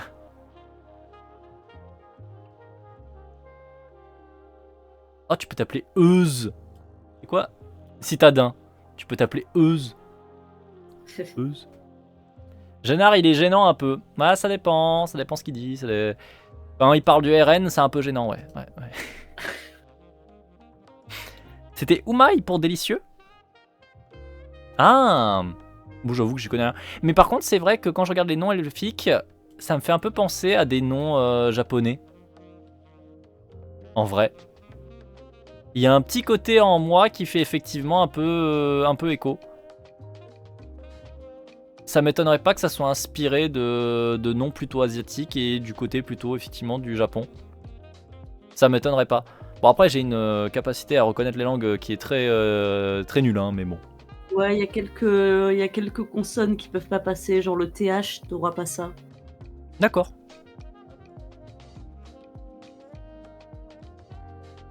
Maccabée, il est un peu sordide aussi. Maccabée, oh. Ah, ce qui est très très rigolo parce que bon, un peu de prémonition quoi. Va falloir que je décide d'ailleurs c'est quoi mon histoire, genre à quel moment j'ai réalisé que en fait je suis moins vivant que je ne le pensais. Oh mais Maccabée c'est bien quand même. J'avoue que... Donc il y a quelque chose de rigolo. Ouais, il y a un truc. J'avais pas fait gaffe Solaris, mais il y a un truc. Je pense que la proposition est pas mal, ça va peut-être aider Sandwich. Mais ça, comme je dis, de toute façon, moi, le nom, il me faut du temps, t'inquiète, je vais regarder. Jamais j'ai le nom et le reste dans la même séance. Pas de problème. Qu'est-ce que je pensais? Je ne sais plus. Oui, tu disais juste avant, tu sais pas trop quand tu t'es rendu compte. Bah, en vrai, selon ton RP, vu que tu as fait un RP aussi assez érudit, alors j'ai un personnage qui n'est pas du tout un mort-vivant, mais qui est un golem sur une de mes tables. Et le truc, c'est que la personne s'est rendu compte que du coup c'était un golem, et que donc la personne était là depuis très très très longtemps, parce qu'elle était dans les archives. Elle travaillait dans les archives, et en fait, à un moment donné, elle s'est rendu compte qu'en fait, ça fait des siècles qu'elle est dans les archives, et que c'est quand même chelou. Et tu peux partir, vu que tu es quand même vachement érudit, sur éventuellement un roleplay un peu pareil. C'est-à-dire que tu travailles, en plus ça expliquerait aussi pourquoi toi tu fais partie des rares personnes qui parlent impérial et qui écrivent impérial. Tu as passé du temps dans les archives de la patrouille à essayer de ranger, surtout que comme je te disais, vous avez oublié à quoi vraiment servait la patrouille. Vous avez juste gardé l'idéal de il faut aider les gens, mais grosso merdo, livrer le courrier, tout ça, vous l'avez oublié. Et donc vous pouvez avoir des... mais ça, encore une fois, vous déciderez ensemble en tant que table. Vous pouvez avoir des petites traditions du genre, vous écrivez tout dans des lettres, et en fait, vous les compilez et vous les gardez tous les soirs dans dans les stockages de la patrouille. Donc éventuellement, toi tu peux être la personne ou une des personnes qui range toutes ces lettres en fait faites par les membres de la patrouille tous les jours, tout le temps. Si on garde ce genre de synopsis quoi. Non mais je vais y réfléchir ça. Pas de problème. Après moi je donne des idées. Ça me prend toujours un certain temps et je risque de te fournir un truc un peu plus long que prévu comme background d'écrit parce que j'aime beaucoup écrire des backgrounds. Il n'y a aucun problème, bien au contraire. Est-ce que tu as des éléments à rajouter, à poser comme question ou autre là actuellement dans la VOD ou pas du tout? Et bonjour à toi Omgi. Non, là comme ça je le sens bien. Hein. Ok. Moi je pense que principalement je vais attendre de voir ce que font les autres parce que ça me donnera peut-être quelques idées pour faire un truc rigolo en fonction de ce qui est déjà écrit. J'aime bien quand il y a déjà des trucs qui se croisent dans les backgrounds. Ok, parfait. Et bah nickel. Bah du coup tu es libre, ça y est, je peux couper la VOD là-dessus. Merci beaucoup pour ton temps. Mais avec plaisir, merci à toi pour le tien. Bon, moi ça me fait toujours plaisir de faire du jeu de rôle. En bonne compagnie, à plus forte raison. La même. Et bah du coup des bisous, petite fougère de YouTube, on s'arrête là-dessus. J'espère que tu apprécies cette création de personnage. Seulement 1h50, franchement ça va, on s'améliore par rapport aux premières créations qui ont duré 3 heures. Des bisous, petite fougère de YouTube, au revoir.